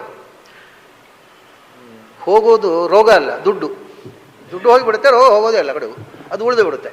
ಆದರೆ ಇವನ ಹತ್ರ ಹೋದರೆ ಅದಕ್ಕೆ ದುಡ್ಡು ಎಷ್ಟಾಯಿತು ಅಂದರೆ, ಅಯ್ಯೋ ಅದಕ್ಕೆ ದುಡ್ಡು ಅಂತದ್ದು, ಕಾಡಿನಲ್ಲಿ ಸೊಪ್ಪಿದೆ, ಬಾವಿಯಲ್ಲಿ ನೀರಿದೆ, ನಾನು ಕಷಾಯ ಮಾಡಿದ್ದಷ್ಟೇ, ಅದು ನಾನೇನು ಖರ್ಚು ಮಾಡಲಿಲ್ಲ, ನನ್ನ 10 ಪೈಸೆ ಖರ್ಚಾಗಲಿಲ್ಲ, ನೀವು ಹಿಡ್ಕೊಂಡು ಹೋಗಿ, ಅದರಿಂದ ಗುಣ ಆದರೆ ದೇವರಿಗೆ ಏನಾರು ಕಾಣಿಕೆ ಹಾಕಿ ಅಂತ ಹೇಳ್ತಿದ್ದ. ನೋಡಿ, ತಾನು ದುಡ್ಡು ತೊಗೊಳ್ತಿರ್ಲಿಲ್ಲ, ದೇವರಿಗೆ ಏನಾರು ಕಾಣಿಕೆ ಹಾಕಿ ಗುಣ ಆದರೆ, ಆಗದೇ ಇದ್ದರೆ ಬೇಡ, ನನಗೇನೂ ಬೇಕಿಲ್ಲ. ಆ ಮನುಷ್ಯ ಎಂಥ ರೋಗಗಳನ್ನು ಗುಣ ಮಾಡ್ತಿದ್ದ. ಬಹಳ ದೊಡ್ಡ ಸಮಸ್ಯೆ ಹೆಣ್ಮಕ್ಳಿಗೆ ಡೆಲಿವರಿ ಸಮಯದಲ್ಲಿ ಹಿಸ್ಟೀರಿಯಾ ಆದರೆ ಲೈಫ್ ಲಾಂಗ್ ಕಾಡುತ್ತೆ, ಅದನ್ನು ಅವನು ಒಂದೇ ಡೋಸೇಜ್ನಲ್ಲಿ ಗುಣ ಮಾಡ್ತಿದ್ದ. ಹಾವು ಕಚ್ಚಿದರೆ ಒಂದೇ ಒಂದು ಸರ್ತಿ ಒಂದು ಔಷಧ ಕೊಟ್ಟು ಗುಣ ಮಾಡ್ತಿದ್ದ. ಅಂಥ ಒಬ್ಬ ವ್ಯಕ್ತಿ ಅವನು, ಇಲ್ಲಿಟ್ರೇಟ್ ಅವನು. ಡಾಕ್ಟ್ರುಗಳಿಗೆ ಗೊತ್ತಿರಲಿಲ್ಲ ಅದು ಏನು ಮೆಡಿಸಿನ್ ಕೊಡ್ತಾನೆ ಅಂತ. ಅವನು ನನ್ನ ಮೇಲೆ ತುಂಬ ವಿಶ್ವಾಸ ಅವನಿಗೆ. ಏನಯ್ಯ ಇದನ್ನೆಲ್ಲ ನೀನು ಹೇಳಿಕೊಡಬಾರ್ದ, ಎಲ್ರಿಗೂ 4 ಜನರಿಗೆ ಉಪಯೋಗ ಆಗುತ್ತೆ ಅಂದಾಗ ಅವನು ಏನು ಹೇಳ್ತಿದ್ದ ಗೊತ್ತಾ, ಆಚಾರ್ಯ ಕೆಲವು ಭಾಳ ಸುಲಭದು, ಏನಿಲ್ಲ ಅದರಲ್ಲಿ, ಏನು ವಿಷಯವೇ ಇಲ್ಲ, ಭಾಳ ಸಣ್ಣ ಸಂಗತಿ, ಅದನ್ನು ಹೇಳಿಬಿಟ್ರೆ ಇಷ್ಟೇನಾ ಅಂತ ಸಸಾರ ಆಗಿಬಿಡುತ್ತೆ ಅದು. ಅದನ್ನು ನಿಮಗೆ ಅದರ ಗ್ರೇಟ್ನೆಸ್ ಗೊತ್ತಿಲ್ಲದೆ ಇದ್ದವ್ರದ್ದು ಹೇಳಿಬಿಟ್ರೆ ಇಷ್ಟೇನಾ, ಅಯ್ಯೋ ಏನೋ ಅಂತ ತಿಳ್ಕೊಂಡಿದ್ದೆ ಅಂತ ಸಸಾರ ಮಾಡಿದರೆ ನೀವು ಅದು ಇಫೆಕ್ಟ್ ಆಗೋಲ್ಲ. ಇಟ್ಸ್ ಅಂದರೆ ಮೆಡಿಸಿನ್ ಇಫೆಕ್ಟ್ ಆಗಬೇಕಾದ್ರೆ ಅದು ಫಿಸಿಕಲ್ ಮಾತ್ರ ಅಲ್ಲ, ಸೈಕಲಾಜಿಕಲಿ ಅದು ಇಫೆಕ್ಟ್ ಇದ್ದರೆ ಮಾತ್ರ ಫಿಸಿಕಲ್ ಇಫೆಕ್ಟ್ ಮಾಡೋದು. ಅಷ್ಟೇನಾ ಅಂತ ಹೇಳಿಬಿಟ್ರೆ ಆಮೇಲೆ ಗುಣ ಆಗೋಲ್ಲ. ಅದಕ್ಕೆ ಅದು ಏನಿಲ್ಲ, ನಿಮ್ಮ ತೋಟದಲ್ಲಿ ಇರುವಂಥ ಒಂದು ಕಾಟು ಬೇರೆ ನಾನು ಕೊಡೋದು, ಆದರೆ ಆ ಬೇರು ಅಂತ ಹೇಳೋಲ್ಲ ನಾನು ಪೇಷಂಟಿಗೆ, ನಾನು ಆ ಬೇರು ತೆಗೆದು ತಂದು ನಕ್ಕಿಸೋದು ಅಷ್ಟೇ. ಅದು ಅದೇ ಬೇರು ತೆಗೆದು ನಕ್ಕಿಸಿಬಿಟ್ರೆ ಅಂದರೆ ಅದೇ ನಮ್ಮ ತೋಟದಲ್ಲಿ ನಾಯಿ ಸಂತೆ ಉಂಟು ಅಂತ ಗುಣವೇ ಆಗೋದಿಲ್ಲ ಆಮೇಲೆ.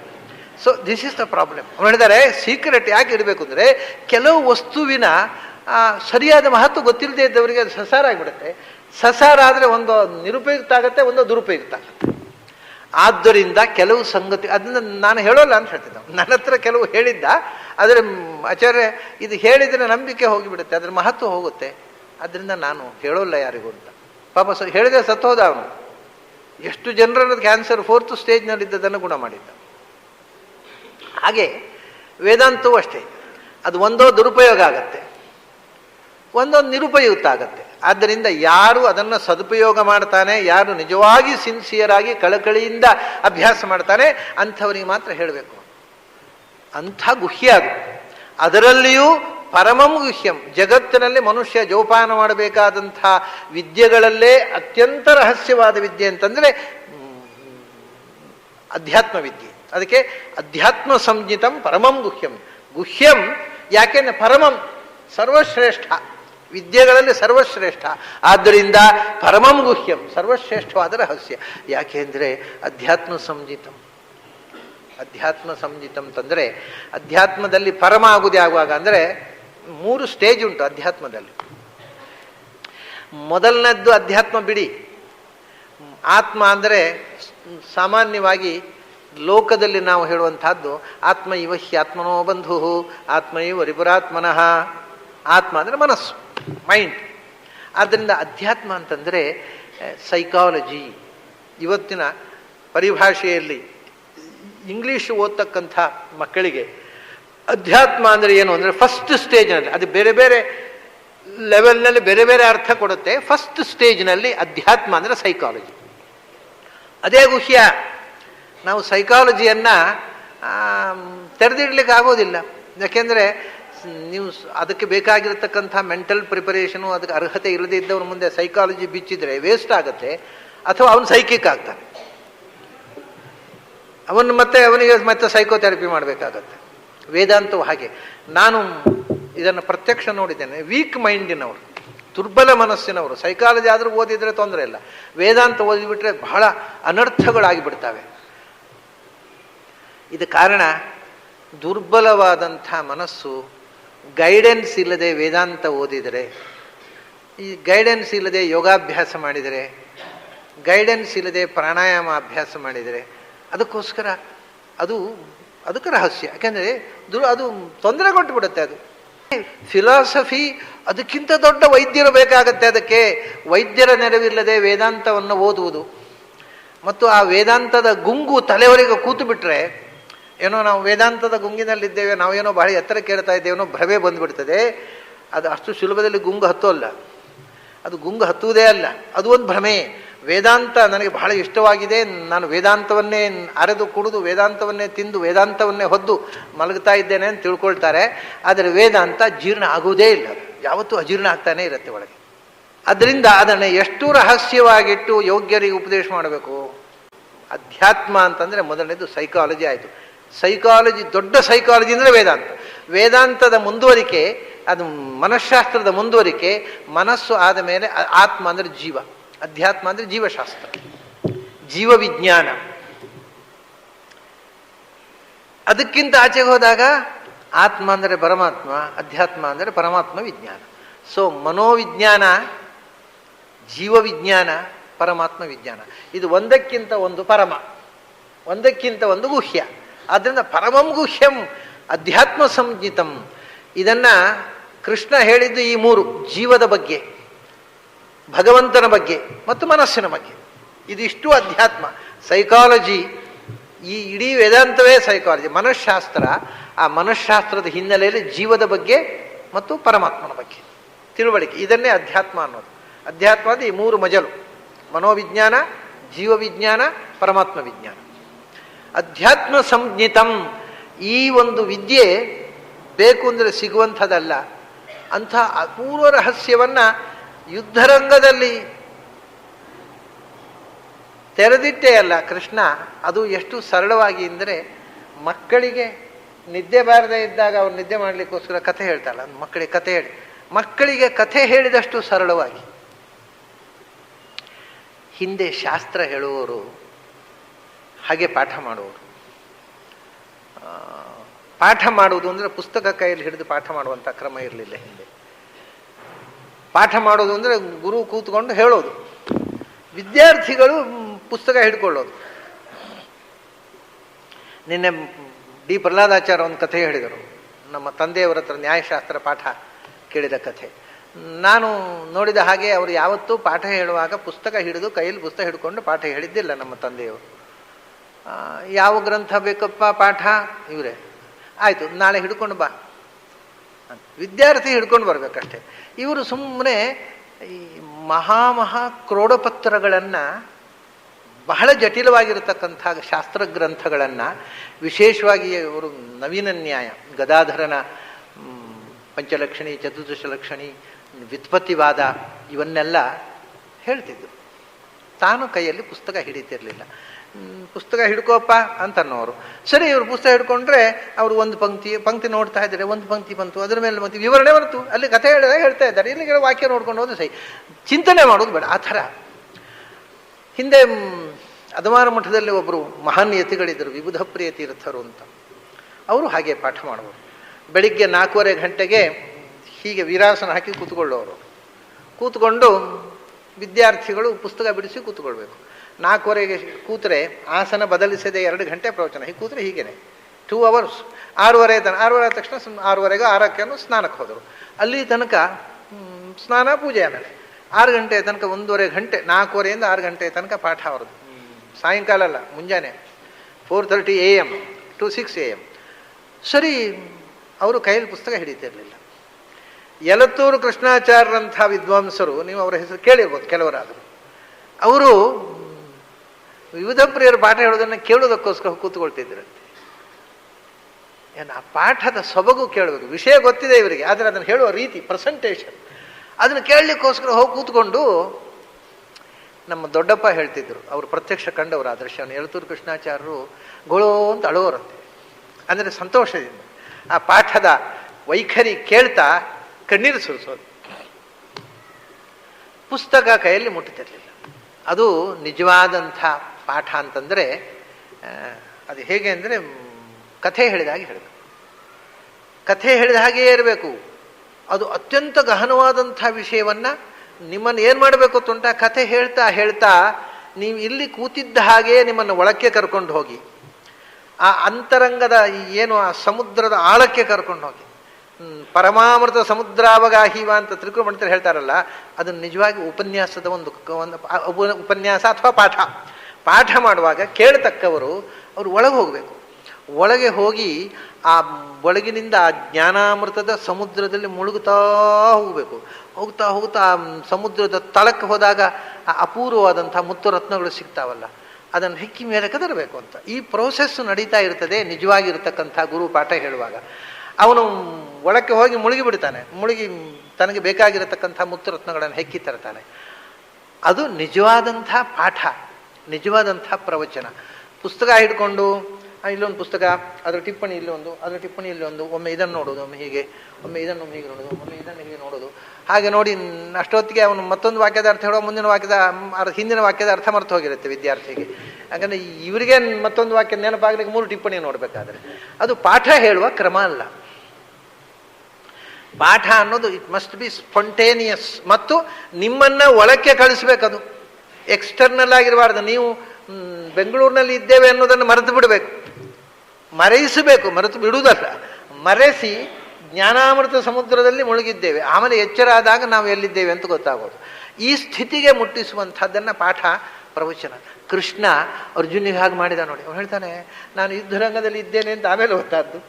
ನೀನು ಹೇಳಿದ್ದು ಮುಗಿಸಿದ ಮೇಲೆ ಓಹೋ ನಾನು ಯುದ್ಧ ಮಾಡಲಿಕ್ಕೆ ತಯಾರಾಗಬೇಕಲ್ವಾ ಅಂತ. ಅಷ್ಟೊತ್ತು ನಾನು ಎಲ್ಲಿದ್ದೇನೆ ಅನ್ನೋದನ್ನು ಮರೆತು ನಾನು ಪರಮಾಮೃತ ಸಮುದ್ರಾವಗಾಹಿ, ನಿನ್ನ ಜ್ಞಾನಾಮೃತದಲ್ಲಿ ಮುಳುಗಿಬಿಟ್ಟೆ ನಾನು. ಅಂಥ ರಹಸ್ಯವನ್ನು ತಿಳಿಸಿದಂಥ ನೀನು. ಯತ್ವಯೋಕ್ತಂ ವಚಃ, ನೀನು ಹೇಳಿದ ಮಾತು ಅದು ಯಾವುದು? ಮದನುಗ್ರಹಾಯ ಪರಮಂ ಗುಹ್ಯಂ. ಯಾರೂ ಯಾರ ಮುಂದೆಯೂ ರಿವೀಲ್ ಮಾಡಿದಂಥ ರಹಸ್ಯವನ್ನ ನನ್ನ ಮುಂದೆ ತೆರೆದಿಟ್ಟೇ ಅಲ್ಲ ಕೃಷ್ಣ, ನಿನ್ನ ಬಾಯಿಂದ ಬಂತು ಆ ಮಾತು. ತ್ವಯ ಉಕ್ತಂ ವಚಃ, ನೀನು ಆಡಿದ ಮಾತು.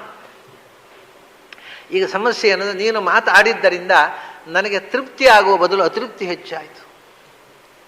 ಆದರೆ ಒಂದು ಸಂಗತಿ ಆಯಿತು, ಏನು? ಮೋಹೋಯಂ ವಿಗತೋ ಮಮ ಅಂತ. ಮೋಹ ಅಂದರೆ ತಪ್ಪು ತಿಳುವಳಿಕೆ ಮತ್ತು ಕನ್ಫ್ಯೂಷನ್ ಅಂತ ಹೇಳ್ತಾರೆ, ಗೊಂದಲಗಳು. ಮಾನಸಿಕವಾಗಿ ಇದ್ದಂಥ ಎಲ್ಲ ಗೊಂದಲಗಳು, doubts and confusions, wrong notions, ಇವೆಲ್ಲವೂ ಮೋಹ ಅಂತಾರೆ. ಮೋಹ ಅಂದರೆ ವೈಚಿತ್ಯ ಅಂತ. ಅಂದರೆ ಮನಸ್ಸಿನಲ್ಲಿ ಸರಿಯಾದ ಸ್ಮರಣೆ, ಏನು ಹೇಳಿದ್ದು ಅನ್ನೋದನ್ನು ಗ್ರಹಣ ಮಾಡಿ ಮನಸ್ಸು ರೆಕಾರ್ಡ್ ಮಾಡದೇ ಇರುವುದು. ತಪ್ಪಾಗಿ ರೆಕಾರ್ಡ್ ಮಾಡಿದರೂ ಆಯಿತು, ರೆಕಾರ್ಡ್ ಮಾಡದೇ ಇದ್ದರೂ ಮೋಹ.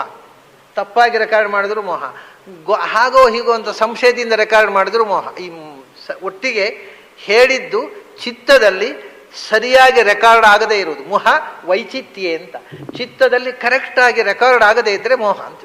ಸೊ ಮೋಹ ಅನ್ನುವಂಥದ್ದು ಅನೇಕ ಅರ್ಥದಲ್ಲಿ ಸಂಸ್ಥೆಯಲ್ಲಿದೆ. ಒಂದು ವಿಪರೀತ ಜ್ಞಾನ, ರಾಂಗ್ ನೋಷನ್ಸ್ ಅಂತ. ಇಲ್ಲ ಹಾಗೆ ಹೇಳಿದ್ದು ಹೀಗೆ ಹೇಳಿದ್ದು, ಅವರು ಯಾವ ಅರ್ಥದಲ್ಲಿ ಹೇಳಿದ್ದು ಅಂತಕ್ಕಂಥ ಗೊಂದಲಗಳು, ಅಥವಾ ಹಾಗಿರ್ಬೋದಾ ಹೀಗಿರ್ಬೋದಾ, ಹತ್ತಾರು ಪ್ರಶ್ನೆಗಳು, doubts, confusions and wrong notions. ಇನ್ನೊಂದು ಅರ್ಥ ಇದೆ ಮೋಹ ಅನ್ನೋದಕ್ಕೆ. ಮೋಹ ಅಂದರೆ ಓವರ್ ಅಟ್ಯಾಚ್ಮೆಂಟ್. ಅದಲ್ಲ ಇಲ್ಲಿ, ಅದು ಮತ್ತೆ ಅದನ್ನು ಇಟ್ಕೊಳ್ಬಹುದು. ನನಗೆ ಇದ್ದ ಮಾನಸಿಕವಾದ ಗೊಂದಲಗಳೆಲ್ಲವೂ ಹೊರಟು ಹೋದವು, ಸ್ವಚ್ಛವಾಯಿತು ಮನಸ್ಸು, ತೊಳೆದಿಟ್ಟಾಗೆ ಕ್ಲೀನು, ಏನು ಸಂಶಯಗಳಿಲ್ಲ. ಈಗ ಮನಸ್ಸಿನ ಗೊಂದಲಗಳೆಲ್ಲ ಹೋದರೆ, ಪ್ರಶ್ನೆಗಳಿಗೆಲ್ಲ ಉತ್ತರ ಸಿಕ್ಕಿಬಿಟ್ರೆ ಏನು ಖುಷಿ ಗೊತ್ತಾ? ಅದನ್ನು ನಾವು ಎಣ್ಣೆ ಅಭ್ಯಕ್ತಮೇವ ಸ್ನಾತಃ ಅಂತ, ಎಣ್ಣೆ ಹಚ್ಚಿಕೊಂಡು ಇದ್ದವರು ಒಮ್ಮೆ ಬಾತ್ರೂಮಿಗೆ ಹೋಗಿ ಸೋಪ್ ಹಾಕಿಯೋ ಅಥವಾ ಸೀಗೆ ಪುಡಿ ಹಾಕಿಯೋ ಮೈಯೆಲ್ಲ ತೊಳೆದು ಸ್ವಚ್ಛ ಆದಾಗ ಏನು ಮೊದಲು ಎಣ್ಣೆ ಮೈಗೆ ಹಚ್ಚಿಕೊಂಡವರಿಗೆ ಸ್ನಾನ ಮಾಡಿ ಹೊರಗೆ ಬಂದಾಗ ಆಗುವ ಫೀಲಿಂಗ್ ಏನು?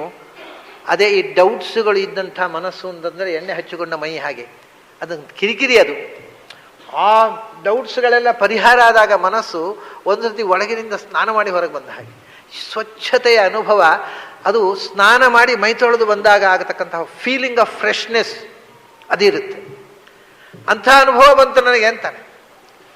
ಅದರಿಂದ ಯತ್ವಯೋಕ್ತಂ ವಚಃ, ಆ ಅನುಭವ ಬಂತು.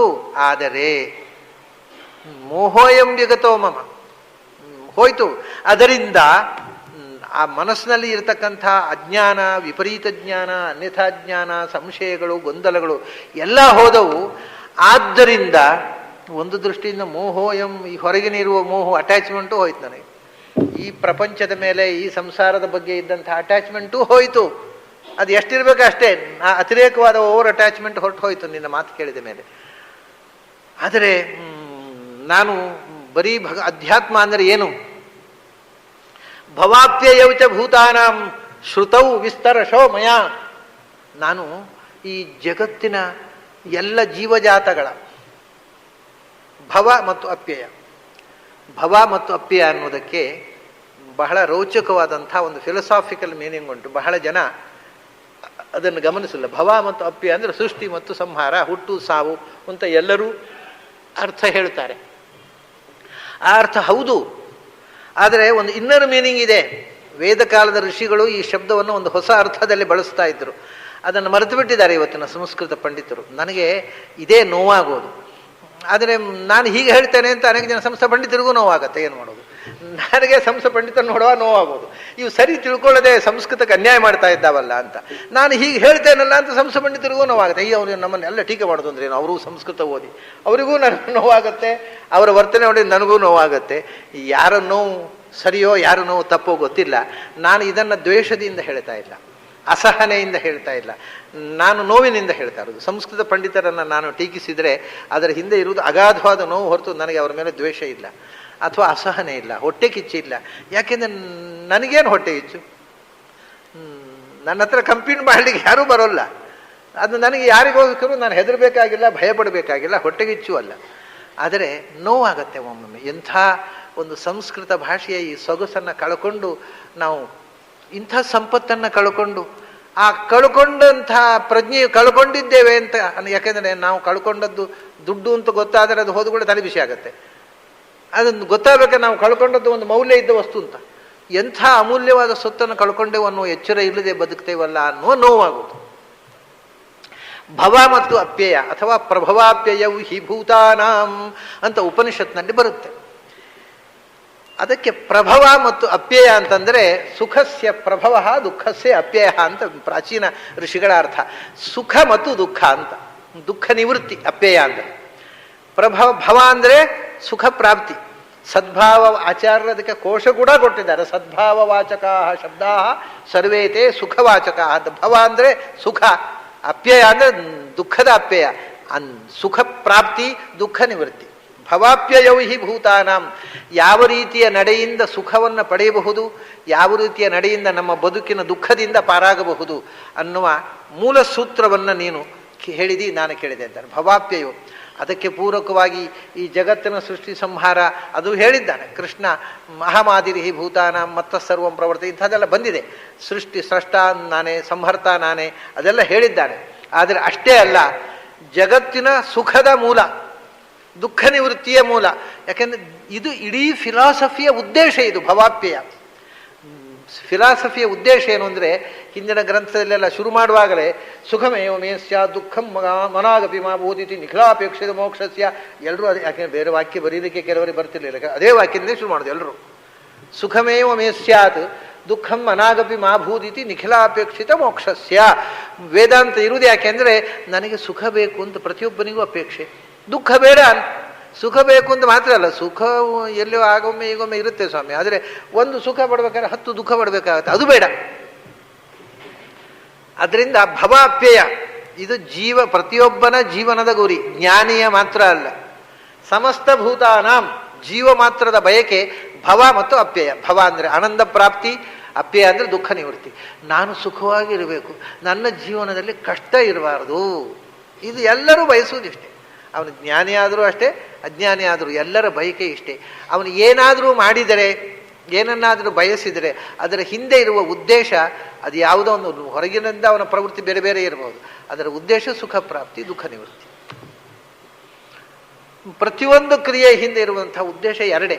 ಒಂದೋ ಸುಖ ಬೇಕು ಅಂತ, ಒಂದೋ ಇದ್ದ ಕಷ್ಟದ ನಿವೃತ್ತಿಗೋಸ್ಕರ. ಮನುಷ್ಯನ ಪ್ರವೃತ್ತಿಗೆ ಈ ಎರಡೂ ಇಲ್ಲದೆ ಪ್ರವೃತ್ತಿ ಮಾಡುವ ಅಂದರೆ ಭಗವಂತ ಒಬ್ಬನೇ. ಯಾಕೆಂದ್ರೆ ಅವನು ಕ್ರಿಯೆ ಮಾಡ್ತಾನೆ, ಸೃಷ್ಟಿ ಮಾಡ್ತಾನೆ. ಸುಖ ಪ್ರಾಪ್ತಿ ಆಗಲಿಕ್ಕೆ ಅವನು ಇಲ್ಲದೇ ಇದ್ದ ಸುಖ ಎಲ್ಲಿಂದ ಬರಬೇಕು, ದುಃಖ ನಿವೃತ್ತಿ ಆಗಲಿಕ್ಕೆ ಇಲ್ಲದೇ ಇದ್ದ ದುಃಖ ಎಲ್ಲಿ ಇದ್ರೆ ತಾನೆ ನಿವೃತ್ತಿ. ಅದರಿಂದ ದುಃಖ ನಿವೃತ್ತಿಗೋಸ್ಕರವೂ ಅಲ್ಲದೆ, ಸುಖ ಪ್ರಾಪ್ತಿಗೋಸ್ಕರವೂ ಅಲ್ಲದೆ, ಕೇವಲ ಆನಂದೋದ್ರೇಕದಿಂದ ಕೆಲಸ ಮಾಡುವವನು ಭಗವಂತ. ನಮ್ಮ ಎಲ್ಲ ಪ್ರವೃತ್ತಿಗಳು ಸುಖ ಪ್ರಾಪ್ತಿ ಅಥವಾ ದುಃಖ ನಿವೃತ್ತಿಯ ಉದ್ದೇಶದಿಂದ ಇರೋದು. ಒಂದೋ ಇಲ್ಲದ ಸುಖ ಬೇಕು, ಒಂದೋ ಇದ್ದ ದುಃಖ ಹೋಗಬೇಕು. ಈ ಎರಡರಲ್ಲೇ ಒಂದು ನಮ್ಮ ಇಡೀ ಬದುಕಿನ ಹೋರಾಟ ಈ ಎರಡಕ್ಕೋಸ್ಕರ. ಇಲ್ಲದ ಸುಖವನ್ನು ಪಡೆಯುವುದಕ್ಕಾಗಿ, ಇದ್ದ ದುಃಖವನ್ನು ಕಳ್ಕೊಳ್ಳೋದಕ್ಕಾಗಿ. ಕಡೆಗೆ ಕಳ್ಕೊಳ್ಳೋದಕ್ಕಾಗಿ, ಇದ್ದ ದುಃಖವನ್ನು ಕಳ್ಕೊಳ್ಳೋದಕ್ಕಾಗಿ ಹೋಗಿ ಮತ್ತಷ್ಟು ದುಃಖ ಪಡೆಯುವುದು, ಇಲ್ಲದ ಸುಖವನ್ನು ಪಡೆಯಲಿಕ್ಕೆ ಹೋಗಿ ಮತ್ತಷ್ಟು ಕಳ್ಕೊಳ್ಳೋದು ಹೀಗಾಗತ್ತೆ, ಅದು ಬೇರೆ ವಿಷಯ. ಅದರಿಂದ ಭವಾಪ್ಯಯೌಹಿ ಭೂತಾನಾಂ, ಜೀವನದಲ್ಲಿ ಸುಖ ಪಡೆಯುವ ವಿಧಾನ ಏನು, ದುಃಖವನ್ನು ಪರಿಹರಿಸುವ ವಿಧಾನ ಏನು, ಈ ಸಂಗತಿಯನ್ನು ಶ್ರುತವು ವಿಸ್ತರಶೋಮಯ, ತುಂಬ ಜನ ಹೇಳಿದ್ದಾರೆ ಶಾಸ್ತ್ರಕಾರರು. ಸುಖ ಅಂದರೆ ಏನು, ಸುಖ ಪಡೆಯುವುದು ಹಾಗೆ, ದುಃಖ ನಿವೃತ್ತಿ ಹಾಗೆ ಅಂತ. ಆದರೆ ನಾನು ಶ್ರುತವು ವಿಸ್ತರಶೋಮಯ, ಅದರ ಡೀಟೇಲ್ ವಿವರಗಳನ್ನು ನಾನು ನಿನ್ನ ಬಾಯಿಂದಲೇ ಕೇಳಿದೆ ಅಂತ. ಸುಖ ಪ್ರಾಪ್ತಿಯ ಮತ್ತು ದುಃಖ ನಿವೃತ್ತಿಯ ಸಮಗ್ರ ವಿವರಗಳು ವಿತ್ ಆಲ್ ಡೀಟೇಲ್ಸ್ ಮಯಾಶ್ರುತವು, ನಿನ್ನ ಬಾಯಿಯಿಂದ ನಾನು ಕಿವಿಯಾರೆ ಕೇಳಿದೆ, ನೀನು ಹೇಳಿದೆ, ನಾನು ಕೇಳಿದೆ. ತ್ವತ್ತಃ ಕಮಲಪತ್ರಾಕ್ಷ, ಹೇಳಿದವನು ನಾನು, ಕೇಳಿದವನು ಯಾರು, ನೀನು ಹೇಳಿದ್ದು. ತ್ವತ್ತಃ, ನಿನ್ನಿಂದ ನಾನು ಕಿವಿಯಾರೆ ಕೇಳಿದೆ, ನೀನು ಹೇಳಿದವನು ಎಂಥವನು. ಒಂದು ವಿಶೇಷಣ ಕೊಡ್ತಾನೆ ನೋಡಿ, ಈ ವಿಶೇಷಣ ಬಹಳ ಮಹತ್ವದ್ದಿಲ್ಲಿ. ಕಮಲಪತ್ರಾಕ್ಷ ಅಂತ, ಕಮಲಪತ್ರ, ಕಮಲಪತ್ರದಂತೆ ಕಣ್ಣುಳ್ಳವ ಅಂದರೆ ತಾವರೆಯ ಎಸಳಿನಂತೆ ಕಣ್ಣು. ಇದು ಎಲ್ಲ ಕವಿಗಳು ಪ್ರಯೋಗ ಮಾಡ್ತಾರೆ. ಆದರೆ ಇಲ್ಲಿ ಅರ್ಜುನ ಪ್ರಯೋಗ ಮಾಡುವುದರಲ್ಲಿ ಒಂದು ವಿಶೇಷ ಇದೆ. ಕವಿಗಳು ಸಾಮಾನ್ಯವಾಗಿ ಕಮಲಪತ್ರಾಕ್ಷ ಅಂತ ಗಂಡಸರಿಗೆ ಹೇಳೋಲ್ಲ. ಯಾರಾದರೂ ಮದುವೆ ಆಗದ ಹುಡುಗಿಯರಿದ್ದರೆ ವರ್ಣನೆ ಮಾಡುವಾಗ ಅವ್ರಿಗೆ ಮೊದಲು ನೆನಪಾಗೋದು ಕಮಲಪತ್ರಾಕ್ಷ ಅಂತ. ಆ ಕಣ್ಣು ಇರುತ್ತೋ ಇಲ್ವೋ, ಮೆಳ್ಳೆಗಣ್ಣು ಇದ್ರೂ ಇರ್ಬೋದು, ಹೇಳುವ ಮಾತ್ರ ಕಮಲಪತ್ರಾಕ್ಷಿ ಅಂತಲೇ ಹೇಳ್ತಾರೆ ಅವರು. ಅವ್ರು ಹುಡುಗಿಯನ್ನು ವರ್ಣನೆ ಮಾಡುವ ಹಾಗೆ ಮಾಡಬೇಕು ಅನ್ನೋ ನಿಯಮ. ಅವು ನೋಡಲಿ ಚಂದ ಇರಲಿ ಇಲ್ಲದೇ ಇರಲಿ, ಮೆಳ್ಳೆಗಣ್ಣಿರಲಿ ಬೆಕ್ಕಗಣ್ಣಿರಲಿ, ಏನು ಕಮಲಪತ್ರಾಕ್ಷಿ ಹೇಗಿದ್ದೀಯಾ ಅಂತ ಕೇಳಬೇಕು, ಅದು ಕವಿ ಸಂಪ್ರದಾಯ. ಆದರೆ ಗಂಡಸರಿಗೆ ಸಾಮಾನ್ಯವಾಗಿ ಏನಯ್ಯ ಕಮಲಾಕ್ಷ ಹೇಗಿದ್ದೀಯಾ ಅಂತ ಕೇಳೋಲ್ಲ ಅವರು. ಗಂಡಸರನ್ನು ವರ್ಣನೆ ಮಾಡುವಾಗ ಅದೆಲ್ಲ ಅಲಂಕಾರಗಳು ಸ್ವಲ್ಪ ಕಮ್ಮಿ, ಕವಿಗಳಿಗೆ ಸ್ಫೂರ್ತಿ ಬರೋದಿಲ್ಲ ಗಂಡಸರು ವರ್ಣನೆ ಮಾಡುವಾಗ. ಆದರೆ ಕೃಷ್ಣನನ್ನು ಅರ್ಜುನ ಕಮಲಪತ್ರಾಕ್ಷ ಅಂತ ಯಾಕೆ ಗೊತ್ತಾ, ಇಟ್ ಹ್ಯಾಸ್ ಬ್ಯೂಟಿಫುಲ್ ಮೀನಿಂಗ್ ಅಂತ. ಕವಿಗಳು ಎಷ್ಟೋ ಸಂದರ್ಭದಲ್ಲಿ ಕೇವಲ ವರ್ಣನೆಗೋಸ್ಕರ ವರ್ಣನೆ ಮಾಡ್ತಾರೆ, ವರ್ಣನೆಗೆ ಇನ್ನು ಒಂದು ಪರ್ಪಸ್ ಇರೋದಿಲ್ಲ, ವರ್ಣನೆಗಾಗಿ ವರ್ಣನೆ. ಆದರೆ ವರ್ಣನೆಗಾಗಿ ವರ್ಣನೆ, ವಿಶೇಷಣಕ್ಕಾಗಿ ವಿಶೇಷಣ ಬರೋಲ್ಲ ಗೀತೆಯಲ್ಲಿ. ಅರ್ಜುನ ಕಮಲಪತ್ರಾಕ್ಷ ನೀನು ನನಗೆ ಹೇಳಿದಿ ಅಂದರೆ ಅರ್ಜುನನಿಗೆ ಕೃಷ್ಣ ಉಪದೇಶ ಮಾಡುವಾಗ ಅರ್ಜುನ ಕೃಷ್ಣನನ್ನ ನೋಡ್ತಾ ಇದ್ದ, ಶ್ರದ್ಧೆಯಿಂದ ಕೃಷ್ಣನನ್ನು ನೋಡ್ತಾ ಇದ್ದ. ಆಗ ಅವನು ಅಬ್ಸರ್ವ್ ಮಾಡಿದ ಆಸ್ಪೆಕ್ಟ್ ಅನ್ನು ಹೇಳ್ತಾ ಇದ್ದಾನೆ. ನೀನು ಕಣ್ಣರಳಿ ನನ್ನ ಮೇಲೆ ಅನುಗ್ರಹ ದೃಷ್ಟಿ ಸುರಿಸಿ ಹೇಳಿದೆ ಅಲ್ಲ ಕೃಷ್ಣ ಅಂತ. ಕಮಲಪತ್ರಾಕ್ಷ ಅಂದರೆ ಅರಳುಗಣ್ಣಿನವ. ಕಣ್ಣು ಅರಳುದು ಯಾವಾಗ, ಪ್ರೀತಿ ಇದ್ದರೆ, ಅನುಗ್ರಹ ಮಾಡುವಂಥ ಉದ್ದೇಶ ಇದ್ದರೆ. ಅರಳುಗಣ್ಣು ಇರದೇ ಇದ್ದರೆ ಕಣ್ಣು ಅರಳೋದಿಲ್ಲ. ಸಿಟ್ಟು ಬಂದರೆ ಕಣ್ಣು ಅರಳತ್ತಾ ಇಲ್ಲ, ಕೆಂಪಾಗತ್ತಷ್ಟೆ. ಅಂದ ಕಮಲಪತ್ರಾಕ್ಷ ಅಂದರೆ ನನ್ನ ಮೇಲೆ ಮದನುಗ್ರಹಾಯ, ಯಾಕೆಂದರೆ ನಿನ್ನ ಕಣ್ಣೇ ಹೇಳ್ತದೆ ನನ್ನ ಮೇಲೆ ಏನು ಅನುಗ್ರಹ. ಆ ಕಣ್ಣಿನಿಂದ ಅನುಗ್ರಹದ ಮಳೆ ಸುರಿತಾ ಇತ್ತು. ಆ ಪ್ರೀತಿಯ ಕಾರುಣ್ಯದ ರಸಧಾರೆ ಆ ಕಣ್ಣಿನ ಅರಳುಗಣ್ಣಿನಿಂದ ನನ್ನ ಮೇಲೆ ಹರಿಸ್ತಾ ಇದೆಯಲ್ಲ, ಅದನ್ನು ನಾನು ಕಣ್ಣಾರೆ ಕಂಡವ. ಇದನ್ನ ಅನುಭವಿಸಿದವರಿಗೆ ಮಾತ್ರ ಗೊತ್ತು. ನಾನು ಯಾವಾಗಲೂ ಹೇಳ್ತೇನೆ ದೃಷ್ಟಾಂತ. ನಮ್ಮ ಗುರುಗಳ ಕಥೆ, ವಿದ್ಯಾಮಾನ್ಯ ತೀರ್ಥರು, ಇದನ್ನೆಲ್ಲ ನಾವು ಕಂಡವರು. ಆ ಅರಳುಗಣ್ಣಿನ ಒಂದು ಗ್ರೇಸ್. ನಾವು ಚೆನ್ನಾಗಿ ಪಾಠ ಕಲಿತರೆ ಈ ಕಣ್ಣರಳಿಸಿ ನೋಡಿಬಿಡುವರು ವಿದ್ಯಾಮಾನ್ಯ ತೀರ್ಥರು. ಆ ಅರುಳುಗಣ್ಣಿನ ನೋಟಕ್ಕೋಸ್ಕರ ನಾವು ಕಾಯ್ತಿದ್ದೆವು. ಒಂದು ಹೀಗೆ ಕಣ್ಣರಳಿಸಿ ನೋಡಿಬಿಟ್ರೆ ಅವತ್ತೆಲ್ಲ ಖುಷಿ. ಏನು ಇವತ್ತು ಗುರುಗಳು ಕಣ್ಣರಳಿಸಿ ನೋಡಿಬಿಟ್ರು ನಮ್ಮನ್ನ. ಅಂಥ ಒಂದು ಅಪೂರ್ವವಾದಂಥ, ಅಂದರೆ ನಮಗೆ ಮಾರ್ಗದರ್ಶನ ಮಾಡತಕ್ಕವರು ಅರುಳುಗಣ್ಣಿನಿಂದ, ತಂದೆ ತಾಯಿ ಗುರುಗಳು ಅರುಳುಗಣ್ಣಿನಿಂದ ನೋಡಿದ್ರು ಅಂದರೆ ಅದು ಜನ್ಮ ಸಾರ್ಥಕ್ಯ. ಕೃಷ್ಣ ಅರಳುಗಣ್ಣಿಂದ ನೋಡಿದರೆ ಇನ್ನು ಅದಕ್ಕಿಂತ ದೊಡ್ಡವ್ರು ಯಾರು ನೋಡ್ಬೇಕ್ರಿ ಕಣ್ಣರಳಿ ಹೇಳ್ತಾನೆ. ಅರಳುಗಣ್ಣಿನಿಂದ ನೋಡಿದಿ ನನ್ನನ್ನು, ಆ ಪ್ರೀತಿ ಆ ಕಾರುಣ್ಯ ರಸಧಾರೆ ನನ್ನ ಮೇಲೆ ಹರಿಸಿದೆಯಲ್ಲ, ಇದನ್ನು ಕಣ್ಣಾರೆ ಕಂಡವ ನಾನು. ಅದರಿಂದಲೇ ಪ್ರಾರಂಭದಿಂದಲೇ ಮದನುಗ್ರಹಾಯ ಅನ್ನೋ ಶಬ್ದವನ್ನು ಬಳಸಿದೆ. ನೀನು ನನ್ನ ಮೇಲೆ ಅನುಗ್ರಹ ಮಾಡದೇ ಇರ್ತಿದ್ರೆ ನಿನ್ನ ಕಣ್ಣಿನಲ್ಲಿ ಆ ಅಂಥ ಒಂದು ಕಳೆ, ಕಾರುಣ್ಯದ ಕಳೆ ಇರುತ್ತಿರಲಿಲ್ಲ. ಅದರಿಂದ ಅರಳುಗಣ್ಣು ಸ್ನಾನ ಮಾಡಬೇಕಾದ್ರೆ ಏನು ಹೇಳುದು, ಯಸ್ಮರೇತ್ ಪುಂಡರೀಕಾಕ್ಷಂ ಸಬಾಹ್ಯಾಭ್ಯಂತರ ಶುಚಿ. ಸ್ನಾನ ಮಾಡಬೇಕಾಗಿದ್ದರೆ ಪುಂಡರೀಕಾಕ್ಷರ ಸ್ಮರಣೆ ಮಾಡುವಂಥ. ಅದೇನು ಪುಂಡರೀಕಾಕ್ಷ ಅಂತ ಯಾಕೆ ಹೇಳಬೇಕು? ಕೇಶವ ಅಂತ ಹೇಳುವ, ನಾರಾಯಣ ಅಂತ ಹೇಳುವ, ಮಾಧವ ಅಂತ ಹೇಳುವ, ಗೋವಿಂದ ಅಂತ ಹೇಳುವ, ಯಾವುದೂ ಹೇಳ್ಬೋದು. ಪುಂಡರೀಕಾಕ್ಷ ಅಂತ ಹೇಳೋದು ವಿಶೇಷ. ಅದೇನು ದೇವರ ಹೆಸರೇ ಅಲ್ವಾ. ಪುಂಡರೀಕಾಕ್ಷ ಅಂದರೆ ಅದು ಕಮಲಪತ್ರಾಕ್ಷ. ಅರಳುಗಣ್ಣಿನ ದೇವರು. ಅವನು ಕಣ್ಣರಳಿ ನೋಡ್ತಾ ಇದ್ದಾನೆ. ಅವನ ಕಣ್ಣಿನಿಂದ ಕಾರುಣ್ಯದ ರಸ ನನ್ನ ಮೇಲೆ ಹರಿದು ಬರ್ತಾ ಇದೆ. ಅದನ್ನು ನಾನು ಸ್ನಾನ ಮಾಡ್ತಾ ಇದ್ದೇನೆ. ಇನ್ಯಾವ ಸ್ನಾನ ರೀ ಇದಕ್ಕಿಂತ ದೊಡ್ಡದು? ಯಾವ ನೀರಿನಲ್ಲಿ ಸ್ನಾನ ಮಾಡಬೇಕು? ಅದು ಸ್ನಾನ. ಅದಕ್ಕೋಸ್ಕರ ಭಗವಂತನ ಚಿಂತನೆ ಮಾಡುವಾಗ ಒಂದೊಂದು ಅನುಸಂಧಾನಕ್ಕೆ ಒಂದೊಂದು ನಾಮಗಳನ್ನು ಕೊಟ್ಟರು. ಆ ನಾಮದಲ್ಲಿ ನಮ್ಮ ಅನುಸಂಧಾನಕ್ಕೆ ಪೂರಕವಾದಂಥ ಆಸ್ಪೆಕ್ಟ್ ಇದೆ. ಹಾಗೆ ಹೇಳ್ತಾನೆ, ನೀನು ಕಣ್ಣರಳಿ ನೋಡ್ತಾ ಇದ್ದಿ, ಆ ಕಣ್ಣಿನಿಂದ ನಿನ್ನ ಬಾಯಿಯಿಂದ ಮಾತು ಬಂದರೆ ಅದಕ್ಕಿಂತ ದೊಡ್ಡ ಅನುಗ್ರಹದ ರಸಪೂರ ಕಣ್ಣಿನಿಂದ ಬಂದು ನಾನು ಪಾವನನಾದೆ. ಅದನ್ನು ಕಮಲಪತ್ರಾಕ್ಷ ಅಂತ. ಅದು ಬಹಳ ತಮಾಷೆ ಇದೆ. ಕಮಲಾಕ್ಷ ಅಂತ ಹೇಳಬಹುದಿತ್ತು. ಕಮಲ ಪತ್ರದಂತೆ ಅಂತಂದ್ರು ಒಂದೇ, ಕಮಲಾಕ್ಷ ಅಂದ್ರು ಒಂದೇ. ಆ ಕಣ್ಣು ಪತ್ರ ಅನ್ನೋದು ಒಂದು ಬಹಳ ವಿಶಿಷ್ಟವಾದ ಶಬ್ದ ಇದು. ಇದನ್ನೆಲ್ಲ ಈ ಗೀತೆ ಓದಿದಾಗೆಲ್ಲ ನನಗೆ ಒಂದೊಂದು ಸರ್ತಿ ಓದಿದಾಗಲೂ ಅರೆ ಪ್ರತಿ ಸರ್ತಿ ಓದಿದಾಗಲೂ ಹೊಸತಾಗಿ ತೆರ್ಕೊಳ್ಳುತ್ತಲ್ಲ, ಏನು ವಿಚಿತ್ರ ಇದು. ಒಮ್ಮೆ ಓದಿದರೆ ಹೊಳೆದ ಅರ್ಥಕ್ಕಿಂತ ಮತ್ತೊಮ್ಮೆ ಓದುವಾಗ ಬೇರೆಯಾಗಿಯೇ ತೆರೆಕೊಳ್ಳುತ್ತೆ. ಎಷ್ಟು ಸಾರಿ ತೆರೆಕೊಂಡ್ರೂ ಅದು ಮುಗೀತು ಅಂತ ಅನಿಸೋದೆ. ಆ ಕಣ್ಣು ಪತ್ರ ಅಂತ. ಪತ್ರ ಅಂದರೆ ಎಲೆ, ಕಮಲದೇ ಹೆಸಳು. ಅದಾಯಿತು, ಕಮಲಕಾವು ಬರೀ ಪತ್ರ. ಈ ಕಣ್ಣು ನಿಜವಾಗಿ ಪತ್ರ. ಯಾಕೆಂದರೆ ಪತ್ರ ಅಂದರೆ ಪಾಲಕಾನಪಿ ತ್ರಾಯತೆ ಇತಿ ಪತ್ರ ಅಂತ. ಜಗತ್ತನ್ನು ರಕ್ಷಣೆ ಮಾಡುವವರನ್ನು ಉದ್ಧಾರ ಮಾಡತಕ್ಕ ಕಣ್ಣದು. ಅಂದರೆ ಪಾಲನೆ ಮಾಡ್ತಕ್ಕವರು. ಜಗತ್ತನ್ನು ರಕ್ಷಣೆ ಮಾಡ್ತಕ್ಕಂಥ ಪರಮಶಕ್ತಿಗಳನ್ನೂ ಕೂಡ ರಕ್ಷಣೆ ಮಾಡತಕ್ಕಂಥ ಕಣ್ಣು, ಸರ್ವರಕ್ಷಕವಾದ ಕಣ್ಣು. ಅದನ್ನು ಅರಳಿ ಕಮಲದ ಹೆಸರಿನಂತೆ ಅರಳಿಸಿ ನನ್ನನ್ನು ನೋಡ್ತಾ ಇದ್ದೀಯಲ್ಲ ಕೃಷ್ಣ, ಆ ಪ್ರೀತಿಯ ಪೂರ ಹರಿಸಿದೆಯಲ್ಲ, ಅದು ಎಂಥ ಅನುಗ್ರಹ. ತ್ವತ್ತಃ ಕಮಲಪತ್ರಾಕ್ಷ. ಆಮೇಲೆ ಅಷ್ಟೇ ಅಲ್ಲ, ಮಾಹಾತ್ಮ್ಯಮಪಿ ಚಾವ್ಯಯಂ.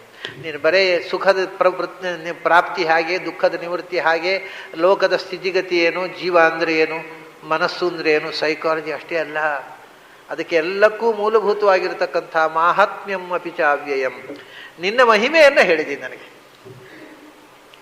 ಈ ಎಲ್ಲ ಸತ್ಯ ಸಂಗತಿಗಳ ಹಿಂದೆ ಇರತಕ್ಕಂಥದ್ದು, ಇದನ್ನೆಲ್ಲವನ್ನು ನಿಯಂತ್ರಿಸ್ತಕ್ಕಂಥ ನಿನ್ನ ಅಗಮ್ಯ ಮಹಿಮೆ, ಅದನ್ನು ಹೇಳಿದಿ. ಯಾಕೆಂದರೆ ಇದೆಲ್ಲ ಹೇಳಿದಿ ನೀನು. ಲೋಕದ ಸ್ಥಿತಿ, ಹುಟ್ಟು ಸಾವು, ಸುಖ ದುಃಖ, ಮನುಷ್ಯನ ಬದುಕು ಎಲ್ಲವೂ ವ್ಯಯ ಅಲ್ವ. ಸಂಪಾದನೆ ಮಾಡಿದ 1ನೇ ತಾರೀಕಿಗೆ ಸಿಗುವ ಸಂಬಳದ ಹಾಗೆ ಅದು 1 ತಿಂಗಳಾಗುವ ಖಾಲಿ ಆಗಿ ಬಂದಲ್ಲ, ಮುಂದಿನ ತಿಂಗಳು ಪುನಃ 1ನೇ ತಾರೀಕು ಯಾವಾಗ ಬರೋದು ನೋಡೋದಲ್ವ. ಪರ್ಮನೆಂಟ್ ಸಂಬಳ ಯಾರಾದರೂ ಕೊಟ್ಟದ್ದು ಉಂಟೋ? ಆದರೆ ನಿನ್ನ ಮಹಿಮೆ ಮಾತ್ರ ಅವ್ಯಯ. ಅದು ತಿಂಗಳ ಎಂಡಿ ಖಾಲಿ ಆಗುವಂಥದ್ದಲ್ಲ. ಅದರ ಚಿಂತನೆ ಮಾಡಿದಾಗ ಮಾತ್ರ ಅನಂತವಾಗಿ ಉಳಿಯುವಂಥ ಸಂಪತ್ತದು. ಆ ಜ್ಞಾನ, ಆ ಮಾಹಾತ್ಮ್ಯದ ಜ್ಞಾನ, ಅದು ಮಾತ್ರ ನಮ್ಮನ್ನು ಖಾಯಮಾಗಿ ಒಂದು ಸಂಪತ್ತಾಗಿ ನಮ್ಮಲ್ಲಿ ಉಳಿಯುವಂಥದ್ದು. ಯಾಕೆಂದರೆ ಮಾಹಾತ್ಮ್ಯಕ್ಕೂ ಅಳಿವಿಲ್ಲ. ಮಾಹಾತ್ಮ್ಯಂ ಅಪಿಚ ಅವ್ಯಯಂ. ನಿನ್ನೆ ಉಪನಿಷತ್ತಿನ ಅರ್ಥ ವಿವರಣೆ ಮಾಡುವಾಗ ನಾನು ಚಕಾರಕ್ಕೆ ಕೊಟ್ಟ ಅರ್ಥಗಳನ್ನು ಮೆಚ್ಚಿ ಕೆಲವರು ಮಾತಾಡಿದರು. ಇಲ್ಲಿ ನೋಡಿ, ಅಪಿಚ, ಅಪಿ ಅಂತಿದೆ, ಚ ಅಂತಿದೆ. ಅಪಿ ಅಂದ್ರೂ ಅದೇ ಅರ್ಥ, ಚ ಅಂದ್ರೂ ಅದೇ ಅರ್ಥ. ಮಾಹಾತ್ಮ್ಯಂ ಅಪಿಚ, ಮಹಾತ್ಮ್ಯವೂ ಕೂಡ ಹೇಳಿಬಿಟ್ಟು ಮುಂದೆ ಹೋಗಿಬಿಡ್ತಾರೆ. ಯಾರು ಅದು ಅಪಿ ಅಂದರೆ ಏನು, ಚ ಅಂದ್ರೆ ಹಾಗೆಲ್ಲ ಕೇಳಬಾರ್ದು. ಮಹಾತ್ಮ್ಯವೂ ಅಪಿಚ, ಮಹಾತ್ಮ್ಯವೂ ಕೂಡ. ನಾವು ಹೇಳಿದಿಲ್ಲ ಮಹಾತ್ಮ್ಯವೂ ಕೂಡ. ಊ ಅನ್ನೋದು ಅಪಿ, ಕೂಡ ಅನ್ನೋದು ಚ ಆಗೋಯ್ತಲ್ಲ. ಮಹಾತ್ಮ್ಯ ಕೂಡ ಅಲ್ಲ, ಮಹಾತ್ಮ್ಯವೂ ಕೂಡ. 2 ಸಮುಚ್ಚಯ ಕನ್ನಡದಲ್ಲಿ ಹೇಳೋದಿಲ್ಲ. ಹಾಗೆ ಅಪಿಚ. ಹೌದು, ಕಾವ್ಯಗಳಲ್ಲಿ ಅದೇ ಅರ್ಥ ಇಲ್ಲ. ಅಪಿಚ ಅನ್ನೋದಕ್ಕೂ ಚ ಅನ್ನೋದಕ್ಕೂ ಅಪಿ ಅನ್ನೋದಕ್ಕೂ ಅಪಿಚ ಸಮಸ್ತಕ್ಕೂ ಒಂದೇ ಅರ್ಥ. ತಥಾ ಅನ್ನೋದಕ್ಕೂ ತಥಾ ಚ ಅನ್ನೋದಕ್ಕೂ ತಥೈವ ಅನ್ನೋದಕ್ಕೂ ತಥೈವ ಚ ಅನ್ನೋದಕ್ಕೂ ಒಂದೇ ಅರ್ಥ. ಆದರೆ ಅದನ್ನು ನೀವು ಬೇರೆ ಬೇರೆಯಾಗಿ ನೋಡಿದರೆ ಬೇರೆ ಬೇರೆ ಅರ್ಥದಲ್ಲಿ ತಿಳ್ಕೊಳ್ಳುತ್ತೆ. ನೀನು ಬರೇ ಹೊರಗಿನ ಲೌಕಿಕವಾಗಿರ್ತಕ್ಕ ಅರಿವನ್ನು ಕೊಟ್ಟದ್ದಲ್ಲ, ಮಾಹಾತ್ಮ್ಯಮಪಿ. ಯಾಕೆಂದರೆ ಅದೆಲ್ಲ ಹೊರಗಿನದು. ನೀನು ಎಷ್ಟೇ ವಿವರ ಕೊಟ್ಟರೂ ಅದು ಕ್ಷಣಿಕ, ನಶ್ವರ, ವ್ಯಯ. ಇದು ಅವ್ಯಯವಾಗಿರತಕ್ಕಂಥ. ಅದರಿಂದಲೇ ಇಲ್ಲಿ ಮತ್ತೆ ಅಪಿ ಅನ್ನೋದು ಸಮುಚ್ಛಾಯಕ, ಚಕಾರ ಅನ್ನೋದು ದೌರ್ಲಭ್ಯವಾಚಕ ಮತ್ತು ಆಧಿಕ್ಯವಾಚಕ. ಚಕಾರಕ್ಕೆ 2 ಅರ್ಥ ಇದೆ. ಚಕಾರಕ್ಕೆ ಒಂದು ಆಧಿಕ್ಯವಾಚಕ ಮತ್ತು ನ್ಯೂನತ್ವವಾಚಕ, 2 ಅರ್ಥವೂ ಇದೆ. ಒಂದು ವಸ್ತುವನ್ನು ತಿರಸ್ಕಾರ ಮಾಡಬೇಕಾದರೆ ತಚ್ಚ ಕಥ್ಯತೆ, ಅದನ್ನೂ ಹೇಳುವುದಾ ಅಂದರೆ ತಿರಸ್ಕಾರ. ಅಲ್ಲಿ ಅದನ್ನೂ ಹೇಳೋದ ಮರೆ ನೀನು ಅಂದರೆ ಅದು ಹೇಳಲಿಕ್ಕೆ ನಾಲಾಯಕು ಅಂತ ಅರ್ಥ ಅಲ್ವಾ. ಇದು ಚಕಾರದ ಅರ್ಥ.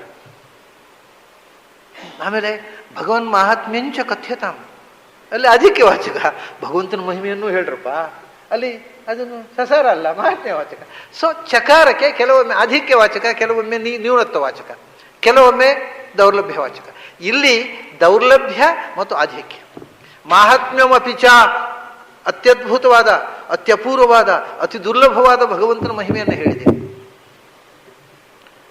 ಮಹಾತ್ಮ್ಯವಿಚಾವ್ಯಯಂ ಏವಮೇತದ್ ಯಥಾರ್ಥತ್ವಂ ಆತ್ಮಾನಂ ಪರಮೇಶ್ವರ ಏವಮೇತದ್. ನೀನು ಹೇಳಿದ್ದೆಲ್ಲವೂ ಹೌದು, ನನಗೆ ಅದರಲ್ಲಿ ಸಂಶಯವೇ ಇಲ್ಲ. ಸೊ ಆ ಸಾಹಿತಿಗಳ ಪ್ರಶ್ನೆ ಹೋಯ್ತು. ಈಗ ಅವನಿಗೆ ಸಂಶಯದಿಂದ ವಿಶ್ವರೂಪ ತೋರಿಸು ಅಂತ ಹೇಳಿದ್ದಾರೆ. ಏವಮೇತದ್ ಏತದ್ ಏವಂ, ಇದು ಹೀಗೆಯೇ ನೀನು ಹೇಳಿದ್ದಲ್ಲಿ ನನಗೆ ಏನೇನೂ ಸಂಶಯ ಇಲ್ಲ. ಯಥಾತ್ವಂ ಆತ್ಥ, ನೀನು ಹೇಗೆ ಹೇಳಿದೆಯೋ ಏವಮೇತ, ಅದು ಹಾಗೆಯೇ ಇದೆ, ಅದರಲ್ಲಿ ನನಗೇನೇನೂ ಸಂಶಯ ಇಲ್ಲ. ಮತ್ತೆ ನೀನು ಯಾಕೆಂದರೆ ನೀನು ಹೇಳಿದವನು ಯಾರು? ಪರಮೇಶ್ವರ. ಮುಂದೆ ಪುರುಷೋತ್ತಮ, ಅದರ ಮುಂದೆ ಪ್ರಭೋ ಅಂತೆಲ್ಲ ಶಬ್ದಗಳನ್ನು ಬಳಸ್ತಾನೆ. ನೀನು ಪರಮೇಶ್ವರ, ಜಗತ್ತಿನ ಈ ನಿಯಂತ್ರಣ ಮಾಡತಕ್ಕವರು ಎಲ್ಲರೂ ಈಶರು ಅಂತ ಹೇಳ್ತೀವಿ. ಈಶಾ ಅಂದರೆ ಜಗತ್ತನ್ನು ನಿಯಂತ್ರಣ ಮಾಡಬಲ್ಲ ಒಡೆತನ ಇರುವವರು, ಒಡೆಯರು ಅಂತ ಹೇಳ್ತೇವಲ್ಲ ನಾವು. ಒಡೆಯರು, ಹೌದು ಒಡೆಯ ಅಂತ ಹೇಳ್ತೀವಿ. ಒಡೆಯ ಅಂದರೆ ಸಂಸ್ಥೆಯಲ್ಲಿ ಈಶಾ, ಒಡೆಯರಿಗೂ ಕೂಡ ನಿಯಂತ್ರಣ ಮಾಡತಕ್ಕವರು ಅವರು ಈಶ್ವರ. ಈಗ ಈಶಾ ಅನ್ನುವುದನ್ನು ನಾವು ಲೋಕದಲ್ಲಿ ಕೂಡ ಪೃಥಿವೀಶಃ ಜಗದಿ, ಅವನು ಪೃಥಿವೀಶಃ, ಭೂಮೀಶಃ ಅಂದರೆ ಭೂಮಿ ನರೇಶಃ. ಈಶ್ವರ ಶಬ್ದ ಬಳಸ್ತಾರೆ ಕಮ್ಮಿ.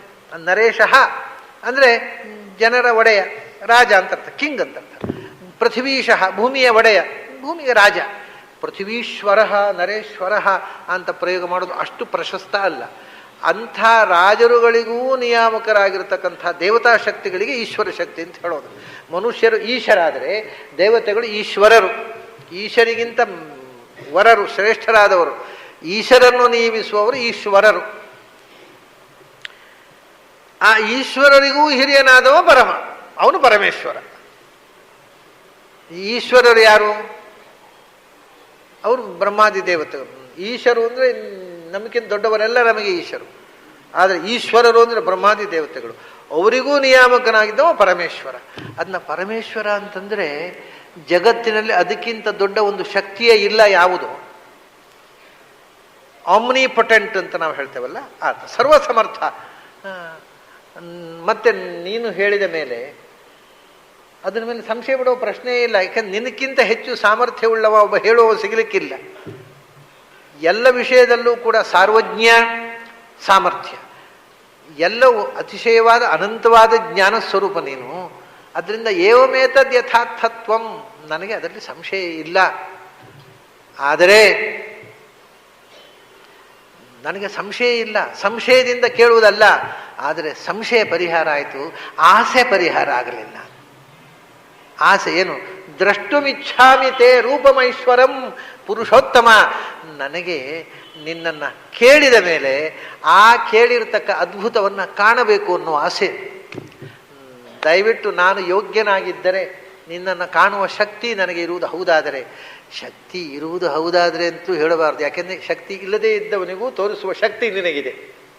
ಅದನ್ನು ನನಗೆ ಶಕ್ತಿ ಇದ್ದರೆ ತೋರಿಸು ಅಂತ ಹೇಳಿದರೆ ಅದು ಒಂದು ರೀತಿಯಿಂದ ನಿನಗೆ ಅವಮಾನ ಮಾಡಿದ ಹಾಗೆ ಅಂತ. ನನಗೆ ಶಕ್ತಿ ಇದ್ದರೆ ತೋರಿಸು ಅಂದರೆ, ನನಗೆ ಶಕ್ತಿ ಇಲ್ಲದೆ ಇದ್ದರೆ ಶಕ್ತಿ ಕೊಟ್ಟು ತೋರಿಸು. ನೀನು ನನಗೆ ಶಕ್ತಿ ಇಲ್ಲದೇ ಇದ್ರೂ ತೋರಿಸಿಕೊಳ್ಳುವ ಶಕ್ತಿ ನಿನಗಿದೆ. ನೀನು ಸರ್ವಶಕ್ತ, ಅದಕ್ಕೆ ನಿನ್ನನ್ನು ಪರಮೇಶ್ವರ ಅಂತ ಕರೆದದ್ದು. ಯು ಆರ್ ಆಮ್ನಿಪೊಟೆಂಟ್, ಸರ್ವಸಮರ್ಥ. ನನಗೆ ನಿನ್ನನ್ನು ನೋಡಬೇಕು ಅಂತ ಆಸೆ ಉಂಟು. ಕಮಲಪತ್ರಾಕ್ಷ, ನೀನು ಅಷ್ಟು ಪ್ರೀತಿಯಿಂದ ಅಷ್ಟು ಅನುಗ್ರಹದಿಂದ ನನ್ನನ್ನು ನೋಡ್ತಾ ಇರುವುದು ನೋಡಿದರೆ ನಾನು ಹೇಳಿದ್ದನ್ನು ಈಡೇರಿಸ್ತೀಯ, ನನ್ನ ಮಾತನ್ನು ಇರೋಲ್ಲ ನೀನು, ನನ್ನ ಆಸೆ ಈಡೇರ್ತೀಯ ಅನ್ನೋ ಆಸೆಯಿಂದಲೇ ನಿನ್ನ ಕಣ್ಣು ನೋಡಿದರೆ ಭರವಸೆ ಇದೆ. ಆ ಕಣ್ಣಿನಲ್ಲಿ ಏನು ಬೇಕು ನಿನಗೆ ಕೊಡ್ತೇನೆ ಅನ್ನುವ ಭರವಸೆ ಆ ಕಣ್ಣಿನಲ್ಲಿದೆ. ಭಗವಂತ ನನಗೆ ಏನು ಬೇಕು? ಒಂದು ಬೇಕು, ಏನು? ನೀನು ಬೇಕು. ಇಷ್ಟರವರೆಗೆ ನಿನ್ನ ಮಾತು ಬೇಕು, ಈಗ ನಿನ್ನ ಮಾತು ಸಾಕು, ನೀನು ಬೇಕು. ನಿನ್ನ ನಿಜವಾದ ರೂಪವನ್ನು ನಾನು ನೋಡಬೇಕು. ಯಾಕೆ ಈ ಅಧ್ಯಾಯ ಇರುವುದೇ ಮದನುಗ್ರಹಾಯ ಅಂದರೆ ಜ್ಞಾನಿಗಳ ಅನುಗ್ರಹಕ್ಕೋಸ್ಕರ ಅಂತ ಹೇಳಿದೆ. ಅರ್ಥ ಏನು ಅಂದರೆ, ಸಮಸ್ತ ಜ್ಞಾನಿಗಳು ಭಗವಂತನನ್ನು ಉಪಾಸನೆ ಮಾಡುವಾಗ ಹೇಗೆ ಚಿಂತನೆ ಮಾಡಬೇಕು ಅನ್ನುವುದೇ ಇದು ಉಪಾಸನಾಧ್ಯಾಯ. ಇಡೀ ಭಗವಂತನನ್ನ ಧ್ಯಾನದಲ್ಲಿ ಹೇಗೆ ನಾವು ಕಾಣಬೇಕು, ಆ ಚಿಂತನೆ ಹೇಗೆ ಮಾಡಬೇಕು ಅನ್ನೋದರ ಗೈಡೆನ್ಸ್ ಕೊಡ್ತಕ್ಕಂಥದ್ದು. ಬೇರೆ ಬೇರೆ ವಿಧದಿಂದ ಚಿಂತನೆ ಮಾಡುವವರಿಗೆ ಬೇರೆ ಬೇರೆ ರೀತಿಯ ಮಾರ್ಗದರ್ಶನ ಕೊಡ್ತಾನೆ. ಭಗವಂತನ ಅನಂತ ರೂಪಗಳ ವಿಚಿತ್ರ ಚಿಂತನೆ ಇದು ಧ್ಯಾನಕ್ಕೆ ಒಳಗೆ ಹೋಗುವುದಕ್ಕೆ ಬೇಕಾದಂಥ ಗೈಡೆನ್ಸ್. ಹೇಗೆ ಧ್ಯಾನ ಮಾಡಬೇಕು ಕಣ್ಮುಚ್ಚಿ ಕೂತ್ಕೊಂಡು. ಅದರಿಂದ ಇವನು ಹೇಳ್ತಾನೆ, ನನಗೆ ನಿನ್ನನ್ನು ನೋಡಬೇಕು, ಈ ಕಣ್ಣಿನಿಂದ ಅಲ್ಲ. ಅವನು ಹೇಳುದು, ನಾನು ಯಾವುದನ್ನು ಕಿವಿಯಿಂದ ಕೇಳಿದೆ ಅದನ್ನು ಒಳಗಣ್ಣಿನಿಂದ ನೋಡಿವೆ ಸಂತೋಷ ಪಡಬೇಕು, ಅದನ್ನು ಅನುಭವಿಸಬೇಕು. ಯಾವಾಗಲೂ ಅನುಭವ ದಟ್ಟವಾಗುವುದು ಕಿವಿಯಾರೆ ಕೇಳಿದಾಗಲ್ಲ, ಕಣ್ಣಾರೆ ಕಂಡಾಗ. ಆ ದಟ್ಟವಾದ ಅನುಭವ ನನಗೆ ಕೊಡುವಂತ ಕೃಷ್ಣ ಹತ್ತಿರ ಪ್ರಾರ್ಥನೆ ಮಾಡ್ತಾನೆ. ಅದರ ಮುಂದಿನ ಬೆಳವಣಿಗೆಯನ್ನು ನಾವು ನಾಳೆ ಸಂಜೆ ಸೇರಿದಾಗ ನೋಡೋಣ. ಬಹಳ ಸುಂದರವಾದಂಥ ಒಂದು ಅನುಭೂತಿಗಳ ಸರಮಾಲೆ ಇದು. ಭಗವದ್ಗೀತೆ ಅಂದರೆ ಒಂದು ಶಬ್ದ ಹಿಡ್ಕೊಂಡು ಒಂದು ದಿವಸ ಅದನ್ನೇ ಯೋಚನೆ ಮಾಡ್ತಾ ಕೊಡಬೇಕು. ಇಡೀ ಶ್ಲೋಕ ಅಲ್ಲ, ಸ್ವಾರಸ್ಯ ಹೊರಟೋಗ್ಬಿಡುತ್ತೆ. ಒಂದು ಶಬ್ದ ಅದರಲ್ಲಿ ಮುಳುಗಿ ಬಿಡಬೇಕು. ಆನಂದವಾದಂಥ ಒಂದು ಸ್ಥಿತಿಗೆ ಅದು ನಮ್ಮನ್ನು ಕೊಂಡೊಯ್ಯುತ್ತೆ. ಅದೇ ಭವಾಪ್ಯಯ. ಅಂಥ ಭಗವದ್ಗೀತೆಯನ್ನು ಇವತ್ತು ಮತ್ತೆ 11ನೇ ಅಧ್ಯಾಯಕ್ಕೆ ಪ್ರವೇಶ ಮಾಡಿದ್ದೇವೆ. ದ್ವಿತೀಯ ವಿಘ್ನ ಆಗದ ಹಾಗೆ ನಾಳೆ ಒಂದು ದಿವಸ ಇದೆ, ಮುಂದೆ ಯಾವತ್ತು ಅಷ್ಟು ಗೊತ್ತಿಲ್ಲ.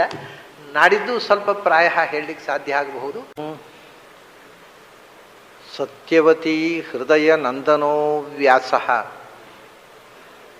ಯಸ್ಯ ಆಸ್ಯ ಕಮಲಗಲಿತಂ ವಾಂಗ್ಮಯಮೃತಂ ಜಗತ್ ಪಿಬತಿ ಭುಜಗ ಭೋಗಾಭಮುದ್ಯಮ್ಯ ಹೃದಯಂ ನಿಜಭುಜಂ ದಕ್ಷಿಣಂ ಲಕ್ಷಣಾಢ್ಯಂ ಲಲಿತಮುದ್ರಿಕ್ತ ವಿಜ್ಞಾನಮುದ್ರಂ ಭಜ ಭಜ ಅನಂತಮಿತ್ಯಾಲಪಂತಂ ಪ್ರಣತವಾನ್ ಪ್ರಾಣಿನಾಂ ಪ್ರಾಣಭೂತಂ ಪ್ರಣತಿಭಿಃ ಪ್ರೀಣಯೇ ಪೂರ್ಣಬೋಧಂ ಭವದವೋಷ್ಣೇನ ತಾತಪ್ಯಮಾನಾನ್ ಭುವಿ ಪರಂ ನಾಥಮಪ್ರೇಕ್ಷಮಾಣಾನ್ ಭುವನಮನ್ಯೇನ ಚ ಅನ್ಯೇನ ದೋಷ್ಣ ಭವತು ಭೀರ್ಮಾ ಇತಿ ನಃ ಸಾಂತ್ವಯಂತಂ ಪ್ರಣತವಾನ್ ಪ್ರಾಣಿನಾಂ ಪ್ರಾಣಭೂತಂ ಪ್ರಣತಿಭಿಃ ಪ್ರೀಣಯೇ ಪೂರ್ಣಬೋಧಂ ನಾರಾಯಣಂ ಸುರಗುರುಂ ಜಗದೇಕನಾಥಂ ಭಕ್ತಪ್ರಿಯಂ ಸಕಲಲೋಕ ನಮಸ್ಕೃತಂಚ ತ್ರೈಗುಣ್ಯವರ್ಜಿತಮಜಂ ವಿಭುಮದ್ಯಮೀಶಂ ವಂದೇ ಭವಘ್ನಂ ಅಮರಾಸುರ ಸಿದ್ಧವಂದ್ಯಂ ನಾರಾಯಣಂ ನಮಸ್ಕೃತ್ಯ ನರಂ ಚೈವ ನರೋತ್ತಮಂ ದೇವೀಂ ಸರಸ್ವತೀಂ ವ್ಯಾಸಂ ತತೋ ಜಯಮುದೀರಯೇ. ನನ್ನ ಅಧ್ಯಾತ್ಮ ಬಂಧುಗಳೇ, ಏವಮೇತದ್ಯಥಾರ್ಥತ್ವಂ ಆತ್ಮಾನಂ ಪರಮೇಶ್ವರ. ನೀನು ಏನು ಹೇಳಿದೆಯೋ ಅದು ಏವಂ, ಅದು ಹಾಗೆ, ಅದರಲ್ಲಿ ನನಗೆ ಸಂಶಯ ಇಲ್ಲ. ನಾನು ನೋಡಬೇಕು ಅಂತ ಹೇಳುವುದು ಸಂದೇಹದಿಂದಲ್ಲ. ನೀನು ಸರ್ವಶಕ್ತ, ನೀನು ಅನಂತರೂಪ, ಹೌದೋ ಅಲ್ಲೋ ಸಂದೇಹ ಇದೆ ತೋರಿಸು ಅಂತ ಕೇಳುವುದಲ್ಲ. ನಾನು ನೀನು ಹೇಳಿದ ವಿಷಯದಲ್ಲಿ ನನಗೆ ಯಾವ ಸಂದೇಹವೂ ಇಲ್ಲ. ಯಾಕೆಂದರೆ ನೀನು ಪರಮೇಶ್ವರ, ಸರ್ವಸಮರ್ಥ. ಆದ್ದರಿಂದ ನಿನ್ನ ಸಾಮರ್ಥ್ಯದ ಬಗ್ಗೆ ನನಗೆ ಯಾವ ಸಂದೇಹವೂ ಇಲ್ಲ. ಈ ಪರಮೇಶ್ವರ ಮತ್ತು ಈಶ್ವರ ಅನ್ನುವ ಶಬ್ದದ ಬಗ್ಗೆ ನಿನ್ನೆ ನಾನು ಹೇಳಿದೆ. ಎಲ್ಲಕ್ಕಿಂತ ಬಹಳ ತಮಾಷೆ ಏನು ಅಂತಂದರೆ, ಈಶಾವಾಸ್ಯಮಿದಂ ಸರ್ವಂ ಅಂತ ಉಪನಿಷತ್ತಿನ ಯಾಜ್ಞೀಯ ಮಂತ್ರೋಪನಿಷತ್ತಿನ ಮೊದಲನೆಯ ವಾಕ್ಯ.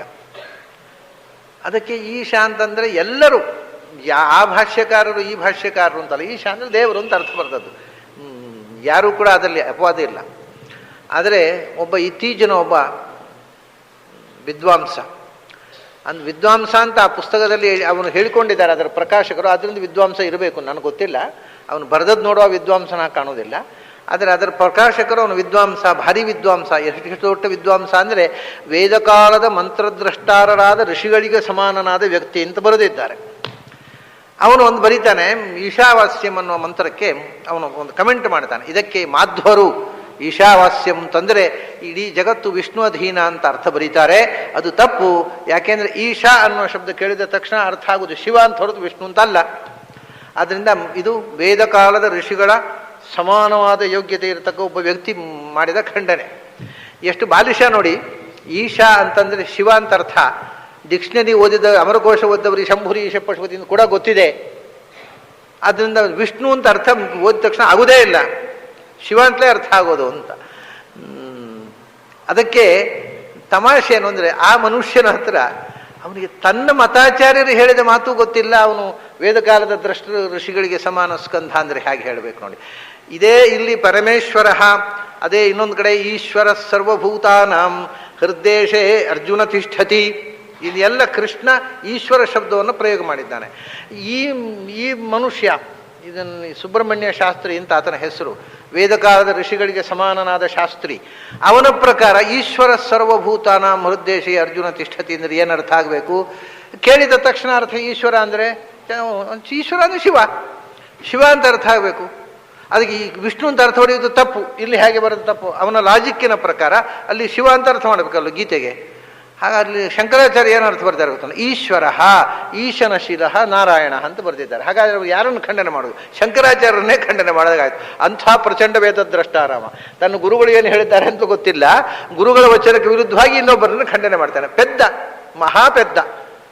ಆದರೆ ತೆಲುಗಿನ ಪೆದ್ದ ಅಲ್ಲ, ಕನ್ನಡದ ಪೆದ್ದ. ತೆಲುಗಿನ ಪೆದ್ದ ಆದರೆ ಮಹಾ ಪೆದ್ದ ಅಂತ ಹೇಳ್ತಿರಲಿಲ್ಲ ನಾನು.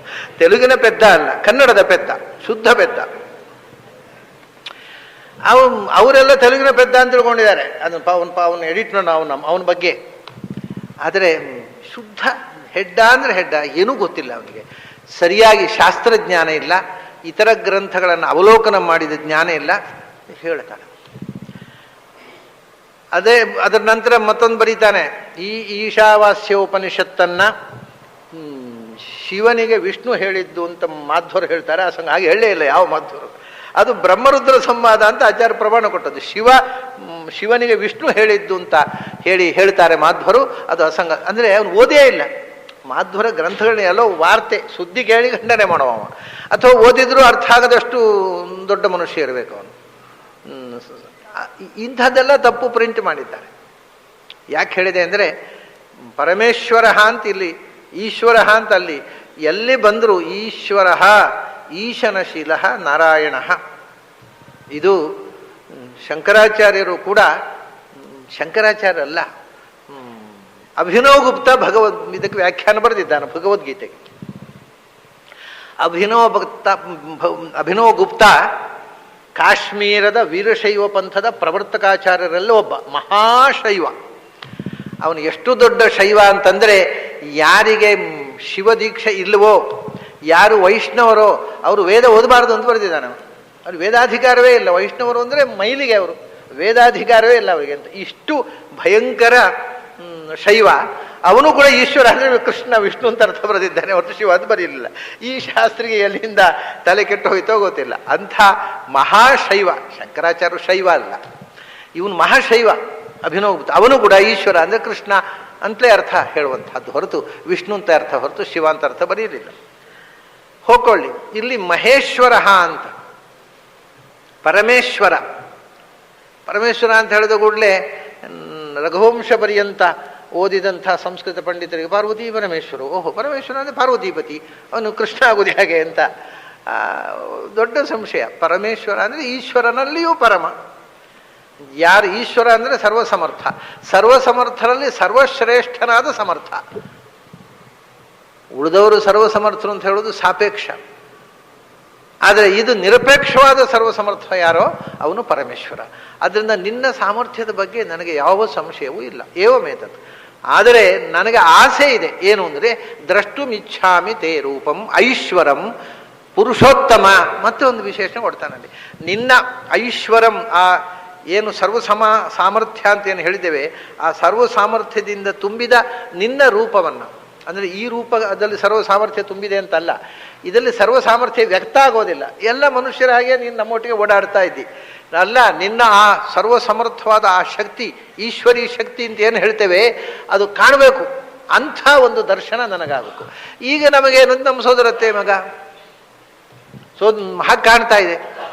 ಸೋದರ ಮಾವನ ಮಗ, ನಮ್ಮ ಸೋದರ ಮಾವ ವಸುದೇವ, ನಮ್ಮ ತಾಯಿ ಅಣ್ಣ ಅವನ ಮಗ, ನಮ್ಮ ಸೋದರ ಮಾವನ ಮಗ, ನಮ್ಮ ಸಂಬಂಧಿ, ಹೀಗೆಯೇ ನಿನ್ನ ಭಾವನೆ ಬರುತ್ತೆ ಹೊರತು ನಿನ್ನ ಐಶ್ವರ ಆ ಒಂದು ಸಾಮರ್ಥ್ಯ ಏನಿದೆ ಅದು ನೀನು ವ್ಯಕ್ತಪಡಿಸ್ತಾ ಇಲ್ಲ. ಎಲ್ಲ ಅವಜಾನಂತಿ ಮಾ ಮೂಢಾಹ ಮಾನುಷೀಂ ತನು, ಮನುಷ್ಯರಾಗೇ ಇದ್ದಿ, ನೀನು ಒಬ್ಬ ಮನುಷ್ಯ ಅನ್ನೋ ಭಾವನೆ ಬರೋ ಹಾಗೆ. ಅದಲ್ಲ, ಮನುಷ್ಯನ ಕಲ್ಪನೆಗೆ ಮೀರಿದ ನಿನ್ನ ಅದ್ಭುತ ಸಾಮರ್ಥ್ಯ, ಅಂಥ ರೂಪ ನಾನು ನೋಡಬೇಕು. ಯಾಕೆಂದರೆ ನೀನು ಪುರುಷೋತ್ತಮ ಅಲ್ವಾ. ಪುರುಷೋತ್ತಮ ಅನ್ನುವುದಕ್ಕೆ ಮುಂದೆ ಕೃಷ್ಣನೇ ಅರ್ಥ ಹೇಳ್ತಾನೆ.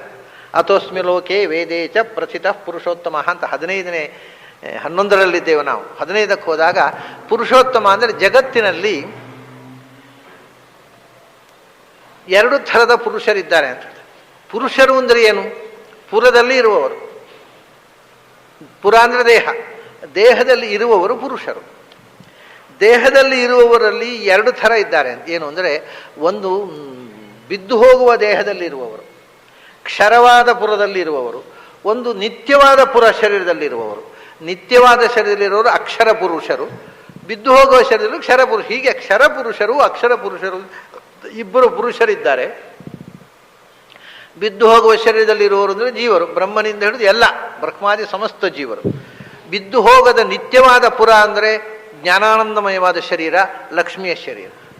ಅವಳು ಅಕ್ಷರ ಪುರುಷಳು, ನಶ್ವರವಲ್ಲದ ನಿತ್ಯ ಶರೀರದಲ್ಲಿ ಇರುವವಳು. ಪುರುಷ ಅಂದರೆ ಶರೀರದಲ್ಲಿ ಇರತಕ್ಕಂಥದ್ದು. ಹಾಗಾಗಿ ಕ್ಷರ ಪುರುಷರು ಅಂದರೆ ಬ್ರಹ್ಮಾದಿ ಸ್ತಂಭ ಪರ್ಯಂತವಾದ ಸಮಸ್ತ ಜೀವರು. ಬ್ರಹ್ಮಾದಿ ಸ್ತಂಭ ಪರ್ಯಂತಂ ಮತ್ತಃ ಸರ್ವಂ ಚರಾಚರಂ, ಇದು ಪುರಾಣದ ವಾಕ್ಯ. ಬ್ರಹ್ಮವೈವರ್ತ ಪುರಾಣದಲ್ಲಿ ಬಂದದ್ದು.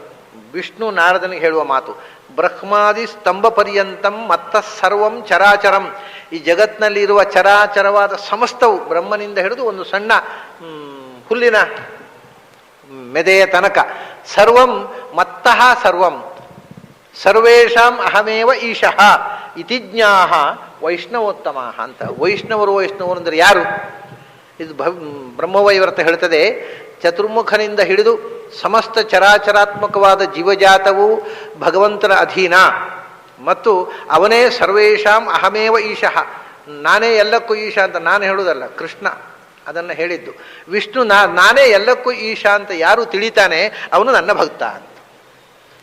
ಆದ್ದರಿಂದ ಈ ಇಬ್ಬರು ಪುರುಷರಿಗೂ ಉತ್ತಮ. ಈ ಇಬ್ಬರು ಲಕ್ಷ್ಮಿಯಿಂದ ಹಿಡಿದು ಬ್ರಹ್ಮಾದಿ ಸಮಸ್ತ ಜೀವಜಾತದಿಂದ ಹಿಡಿದು ಸ್ತಂಭದ ತನಕ ಎಲ್ಲವೂ ಯಾರ ಅಧೀನವೋ ಅವನು ಈ ಎರಡು ಪುರುಷರಿಗೂ ಉತ್ತಮನಾದ ಪುರುಷ. ಅವನೂ ಪುರುಷನೇ. ಯಾಕೆಂದರೆ ಪುರುಷ ಅಂದರೆ ಈ ಎಲ್ಲ ಸಮಸ್ತ ಜೀವರು ಪುರುಷರು. ಗಂಡಸರೂ ಪುರುಷರು, ಹೆಂಗಸರೂ ಪುರುಷರು, ಜೀವರೂ ಪುರುಷರು, ಪರಮಾತ್ಮನೂ ಪುರುಷ. ಮುಖ್ಯ ಪುರುಷ ಅವನು. ಯಾಕೆ ಅದಕ್ಕೆ ಅವನಿಗೆ ಪುರುಷ ಸೂಕ್ತ ಅಂದರೆ ಅವನ ಸೂಕ್ತ. ಪುರುಷ ಅಂದರೆ ದೇಹದ ಒಳಗೆ ಇರುವವ. ಆದರೆ ದೇಹದೊಳಗೆ ನಾವು ಇದ್ದೇವೆ. ಲಕ್ಷ್ಮೀ ಇದ್ದಾಳೆ, ಅವಳಿಗೂ ಒಂದು ದೇಹ ಇದೆ, ಅದರೊಳಗಿದ್ದಾಳೆ. ನಮ್ಮ ದೇಹದೊಳಗೂ ಇದ್ದಾಳೆ. ಭಗವಂತನೂ ಇದ್ದಾನೆ. ಆದರೆ ನಾವು ದೇಹದೊಳಗೆ ಇರುವುದು ದೇಹದ ಬದ್ಧತೆಯಿಂದಾಗಿ. ಭಗವಂತ ದೇಹದೊಳಗೆ ಇರುವುದು ಸ್ವಂತ ಇಚ್ಛೆಯಿಂದ. ಅವನ ಖುಷಿ, ಅವನಿಗೆ ಬದ್ಧತೆ ಇಲ್ಲ. ಅದರಿಂದ ನಾವು ದೇಹ ಬದ್ಧರು. ಇದನ್ನೇ ಹೇಳಿದವರು. ದ್ವಾಸುಪರ್ಣ ಸಯುಜ ಸಖಾಯ ಅಂದರೆ ಯದೃಚ್ಛಯ ಕೃತ ನೀಡೌಚ ವೃಕ್ಷೇ ಅಂತ ಭಾಗವತಲ್ಲಿ. ಸುಪರ್ಣ ವೇತೌ ಸಯುಜೌ ಸಖಾಯೌ ಯದೃಚ್ಛಯ ಕೃತ ನೀಡೌಚ ವೃಕ್ಷೇ. ಒಂದೇ ಮರದಲ್ಲಿ ಅಂದರೆ ಈ ಶರೀರದಲ್ಲಿ ಗೂಡು, ಒಂದೇ ಪೊಟರೆಯಲ್ಲಿ, ಹೃದಯ ಕಮಲದಲ್ಲಿ, ಹೃದಯ ಕುಹರದಲ್ಲಿ ವಾಸ ಮಾಡಿದ್ದಾವೆ ಎರಡು ಹಕ್ಕಿಗಳು.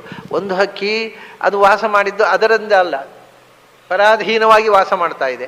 ಇನ್ನೊಂದು ನೋಡಿ, ಅಲ್ಲಿ ಒಂದೇ ಶಬ್ದದಿಂದ ಎರಡು ಯದೃಚ್ಛಯ. ಯದೃಚ್ಛಯ ಅಂದರೆ ಈ ಜೀವ ಯಾಕಿದ್ದಾನೆ ಗೊತ್ತಿಲ್ಲ. ಅಕಸ್ಮಾತ್ತಾಗಿ ಇದರೊಳಗೆ ಹೋಗಿ ಸೇರಿಕೊಂಡಿದ್ದಾನೆ. ಯಾರು ಸೇರಿಸಿದ್ದೋ ಗೊತ್ತಿಲ್ಲ. ನಮಗೆ ಯಾಕೆ ಇದ್ದೇವೆ ಅಂತ ಗೊತ್ತಿಲ್ಲ. ಮತ್ತೆ ಯಾರೋ ಇದರೊಳಗೆ ಇಟ್ಟಿದ್ದಾರೆ, ಎಷ್ಟು ದಿವಸ ಇಡ್ತಾರೆ ಅಂತಲೂ ಗೊತ್ತಿಲ್ಲ. ಇಟ್ಟಷ್ಟು ದಿವಸ ಇರೋದು ಅಷ್ಟೇ ಗೊತ್ತು ನಮಗೆ. ಯಾಕೆ ಇಲ್ಲಿ ಬಂದೆವು ಅಂತ ಗೊತ್ತಿಲ್ಲ, ಎಷ್ಟು ದಿವಸ ಇಲ್ಲಿ ಇರ್ತೇವೆ ಅಂತಲೂ ಗೊತ್ತಿಲ್ಲ. ಅದು ನಮ್ಮ ಇದರ ಪೂರ್ವ ಸ್ಥಿತಿ ಗೊತ್ತಿಲ್ಲ, ಉತ್ತರ ಸ್ಥಿತಿ ಗೊತ್ತಿಲ್ಲ. ಅದರಿಂದ ಮಧ್ಯದ ಸ್ಥಿತಿಗೂ ನಾವು ಅಧೀನರಲ್ಲ, ನಮ್ಮ ಅಧೀನ ಅಲ್ಲ. ಆದರೆ ಭಗವಂತನು ಇದ್ದಾನೆ, ಅವನು ಎದುರುಚ್ಛಯ ಈಶ್ವರ ಇಚ್ಛಾ, ಇದು ಅವನು ಸ್ವಂತ ಇಚ್ಛೆಯಿಂದ ಕೂತಿದ್ದಾನೆ. ಅವನಿಗೆ ತಾನು ಯಾಕೆ ಮತ್ತೆ ಆತ್ಮಾನಮನ್ಯಂಚ ಸವೇದ ವಿದ್ವಾನ್ ಅಭಿಪ್ಪಲಾದೋ ನತುಪಿಪ್ಪಲಾದ. ಅವನಿಗೆ ಒಳಗಿರುವ ತಾನೂ ಗೊತ್ತು, ತಾನು ಯಾರ ಜೊತೆಗಿದ್ದೇನೆ ಆ ಜೀವನೂ ಗೊತ್ತು. ಜೀವನಿಗೆ ತಾನೂ ಗೊತ್ತಿಲ್ಲ, ತನ್ನ ಪಕ್ಕದಲ್ಲಿರುವ ಭಗವಂತನೂ ಗೊತ್ತಿಲ್ಲ. ಎರಡು ಗೊತ್ತಿಲ್ಲದೆ ಇದ್ದವ ಜೀವ, ಎರಡು ಗೊತ್ತಿರುವ ಇವನು ಅಕಸ್ಮಾತ್ತಾಗಿ ಸೇರಿಕೊಂಡವ. ಅವನು ಸ್ವಂತ ಇಚ್ಛೆಯಿಂದ ಬಂದು ಕೂತವ. ಆ ಥರ ಇರೋದರಿಂದ ಅವನು ಪುರುಷ, ಪುರದಲ್ಲಿ ಇರುವವನು, ಆದರೆ ಸ್ವತಂತ್ರವಾಗಿರುವವನು. ಹಾಗಾದರೆ ಮೊದಲು ಪುರುಷರಲ್ಲಿ ಎರಡು ಥರ, ಡಿಪೆಂಡೆಂಟ್ ಪುರುಷರು, ಇಂಡಿಪೆಂಡೆಂಟ್ ಪುರುಷರು ಅಂತ. ಡಿಪೆಂಡೆಂಟ್ ಪುರುಷರು ಬಹುವಚನ ಬೇಡ, ಒಬ್ಬನೇ ಇರುವುದು ಪರಮಾತ್ಮ. ಡಿಪೆಂಡೆಂಟ್ ಇಬ್ಬರಿದ್ದಾರೆ, ಒಂದು ಲಕ್ಷ್ಮಿ ಮತ್ತು ಬ್ರಹ್ಮಾದಿ ಜೀವಗಣ, ಅನಂತ ಇದೆ ಡಿಪೆಂಡೆಂಟು. ಲಕ್ಷ್ಮಿ ಡಿಪೆಂಡೆಂಟ್ ಪುರುಷರಲ್ಲಿ ನಾಶವಿಲ್ಲದ ಪುರದಲ್ಲಿ ಇರುವವಳು ಲಕ್ಷ್ಮಿ. ಆಮೇಲೆ ನಾಶ ಉಳ್ಳ ಡಿಪೆಂಡೆಂಟ್ ಪುರದಲ್ಲಿಯೂ ಬ್ರಹ್ಮಾದಿಗಳು. ಭಗವಂತನು ಎಲ್ಲ ಪುರದಲ್ಲಿಯೂ ಇದ್ದಾನೆ, ಡಿಪೆಂಡೆಂಟ್ ಪುರದಲ್ಲೂ ಇದ್ದಾನೆ, ಇಂಡಿಪೆಂಡೆಂಟ್ ಪುರದಲ್ಲಿಯೂ ಇದ್ದಾನೆ, ಸ್ವತಂತ್ರ. ಆದರೆ ಯಾವುದಲ್ಲಿಯೂ ಪರಾಧೀನವಾಗಿ ಬದ್ಧತೆಯಿಂದಲ್ಲ, ಸ್ವತಂತ್ರವಾಗಿ. ಆದ್ದರಿಂದ ಸ್ವತಂತ್ರನಾದ ಪುರುಷ ನಿಜವಾದ ಪುರುಷ. ಉಳಿದ ಪರಾಧೀನ ಪುರುಷರು ಅನಂತರ.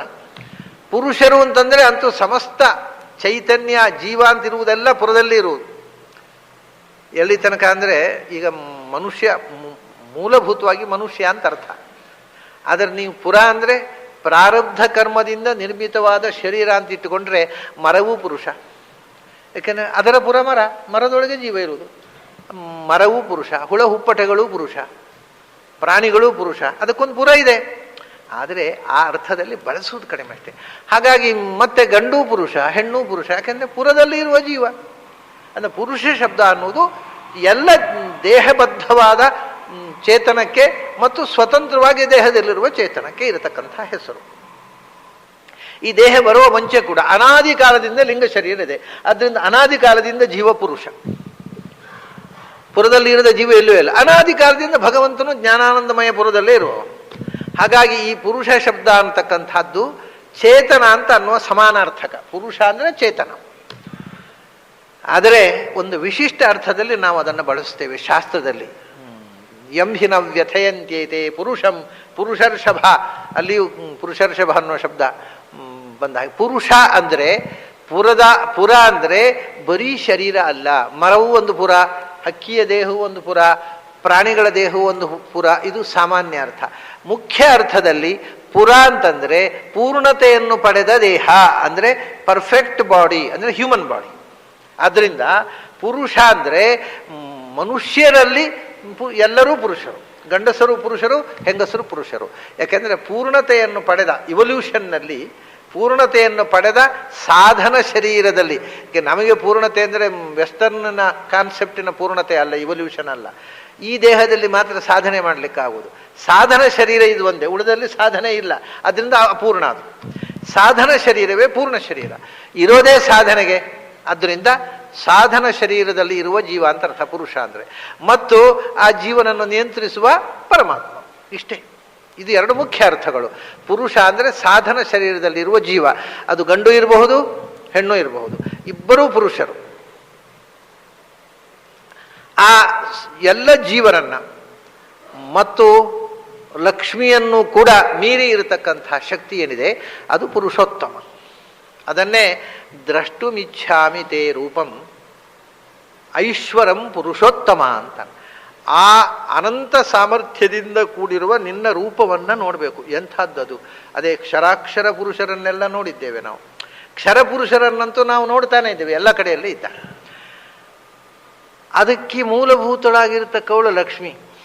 ಅದನ್ನೂ ಮೀರಿದಂಥ ನಿನ್ನ ಆ ಪುರುಷೋತ್ತಮ ರೂಪ ಉಂಟಲ್ಲ, ಅದು ನೋಡಬೇಕು ನೀನು. ಇದು ಪುರುಷೋತ್ತಮ ರೂಪವೇ, ಕೃಷ್ಣ ರೂಪ. ಆದರೆ ಅನ್ನಿಸುವುದಿಲ್ಲಲ್ಲ ಹಾಗೆ. ನಮಗೆ ಮನುಷ್ಯರ ಹಾಗೆ ನಮ್ಮ ಸಂಬಂಧಿಗಳ ಕಾಣುತ್ತೆ. ಆ ನಿನ್ನ ಆ ಪುರುಷೋತ್ತಮತ್ವದ ಕಲ್ಪನೆ ಕೊಡ್ತಕ್ಕಂಥ ರೂಪವನ್ನು, ಎಲ್ಲವನ್ನು ಮೀರಿ ಇರತಕ್ಕಂಥ ಆ ರೂಪವನ್ನು ನಾನು ನೋಡಬೇಕು.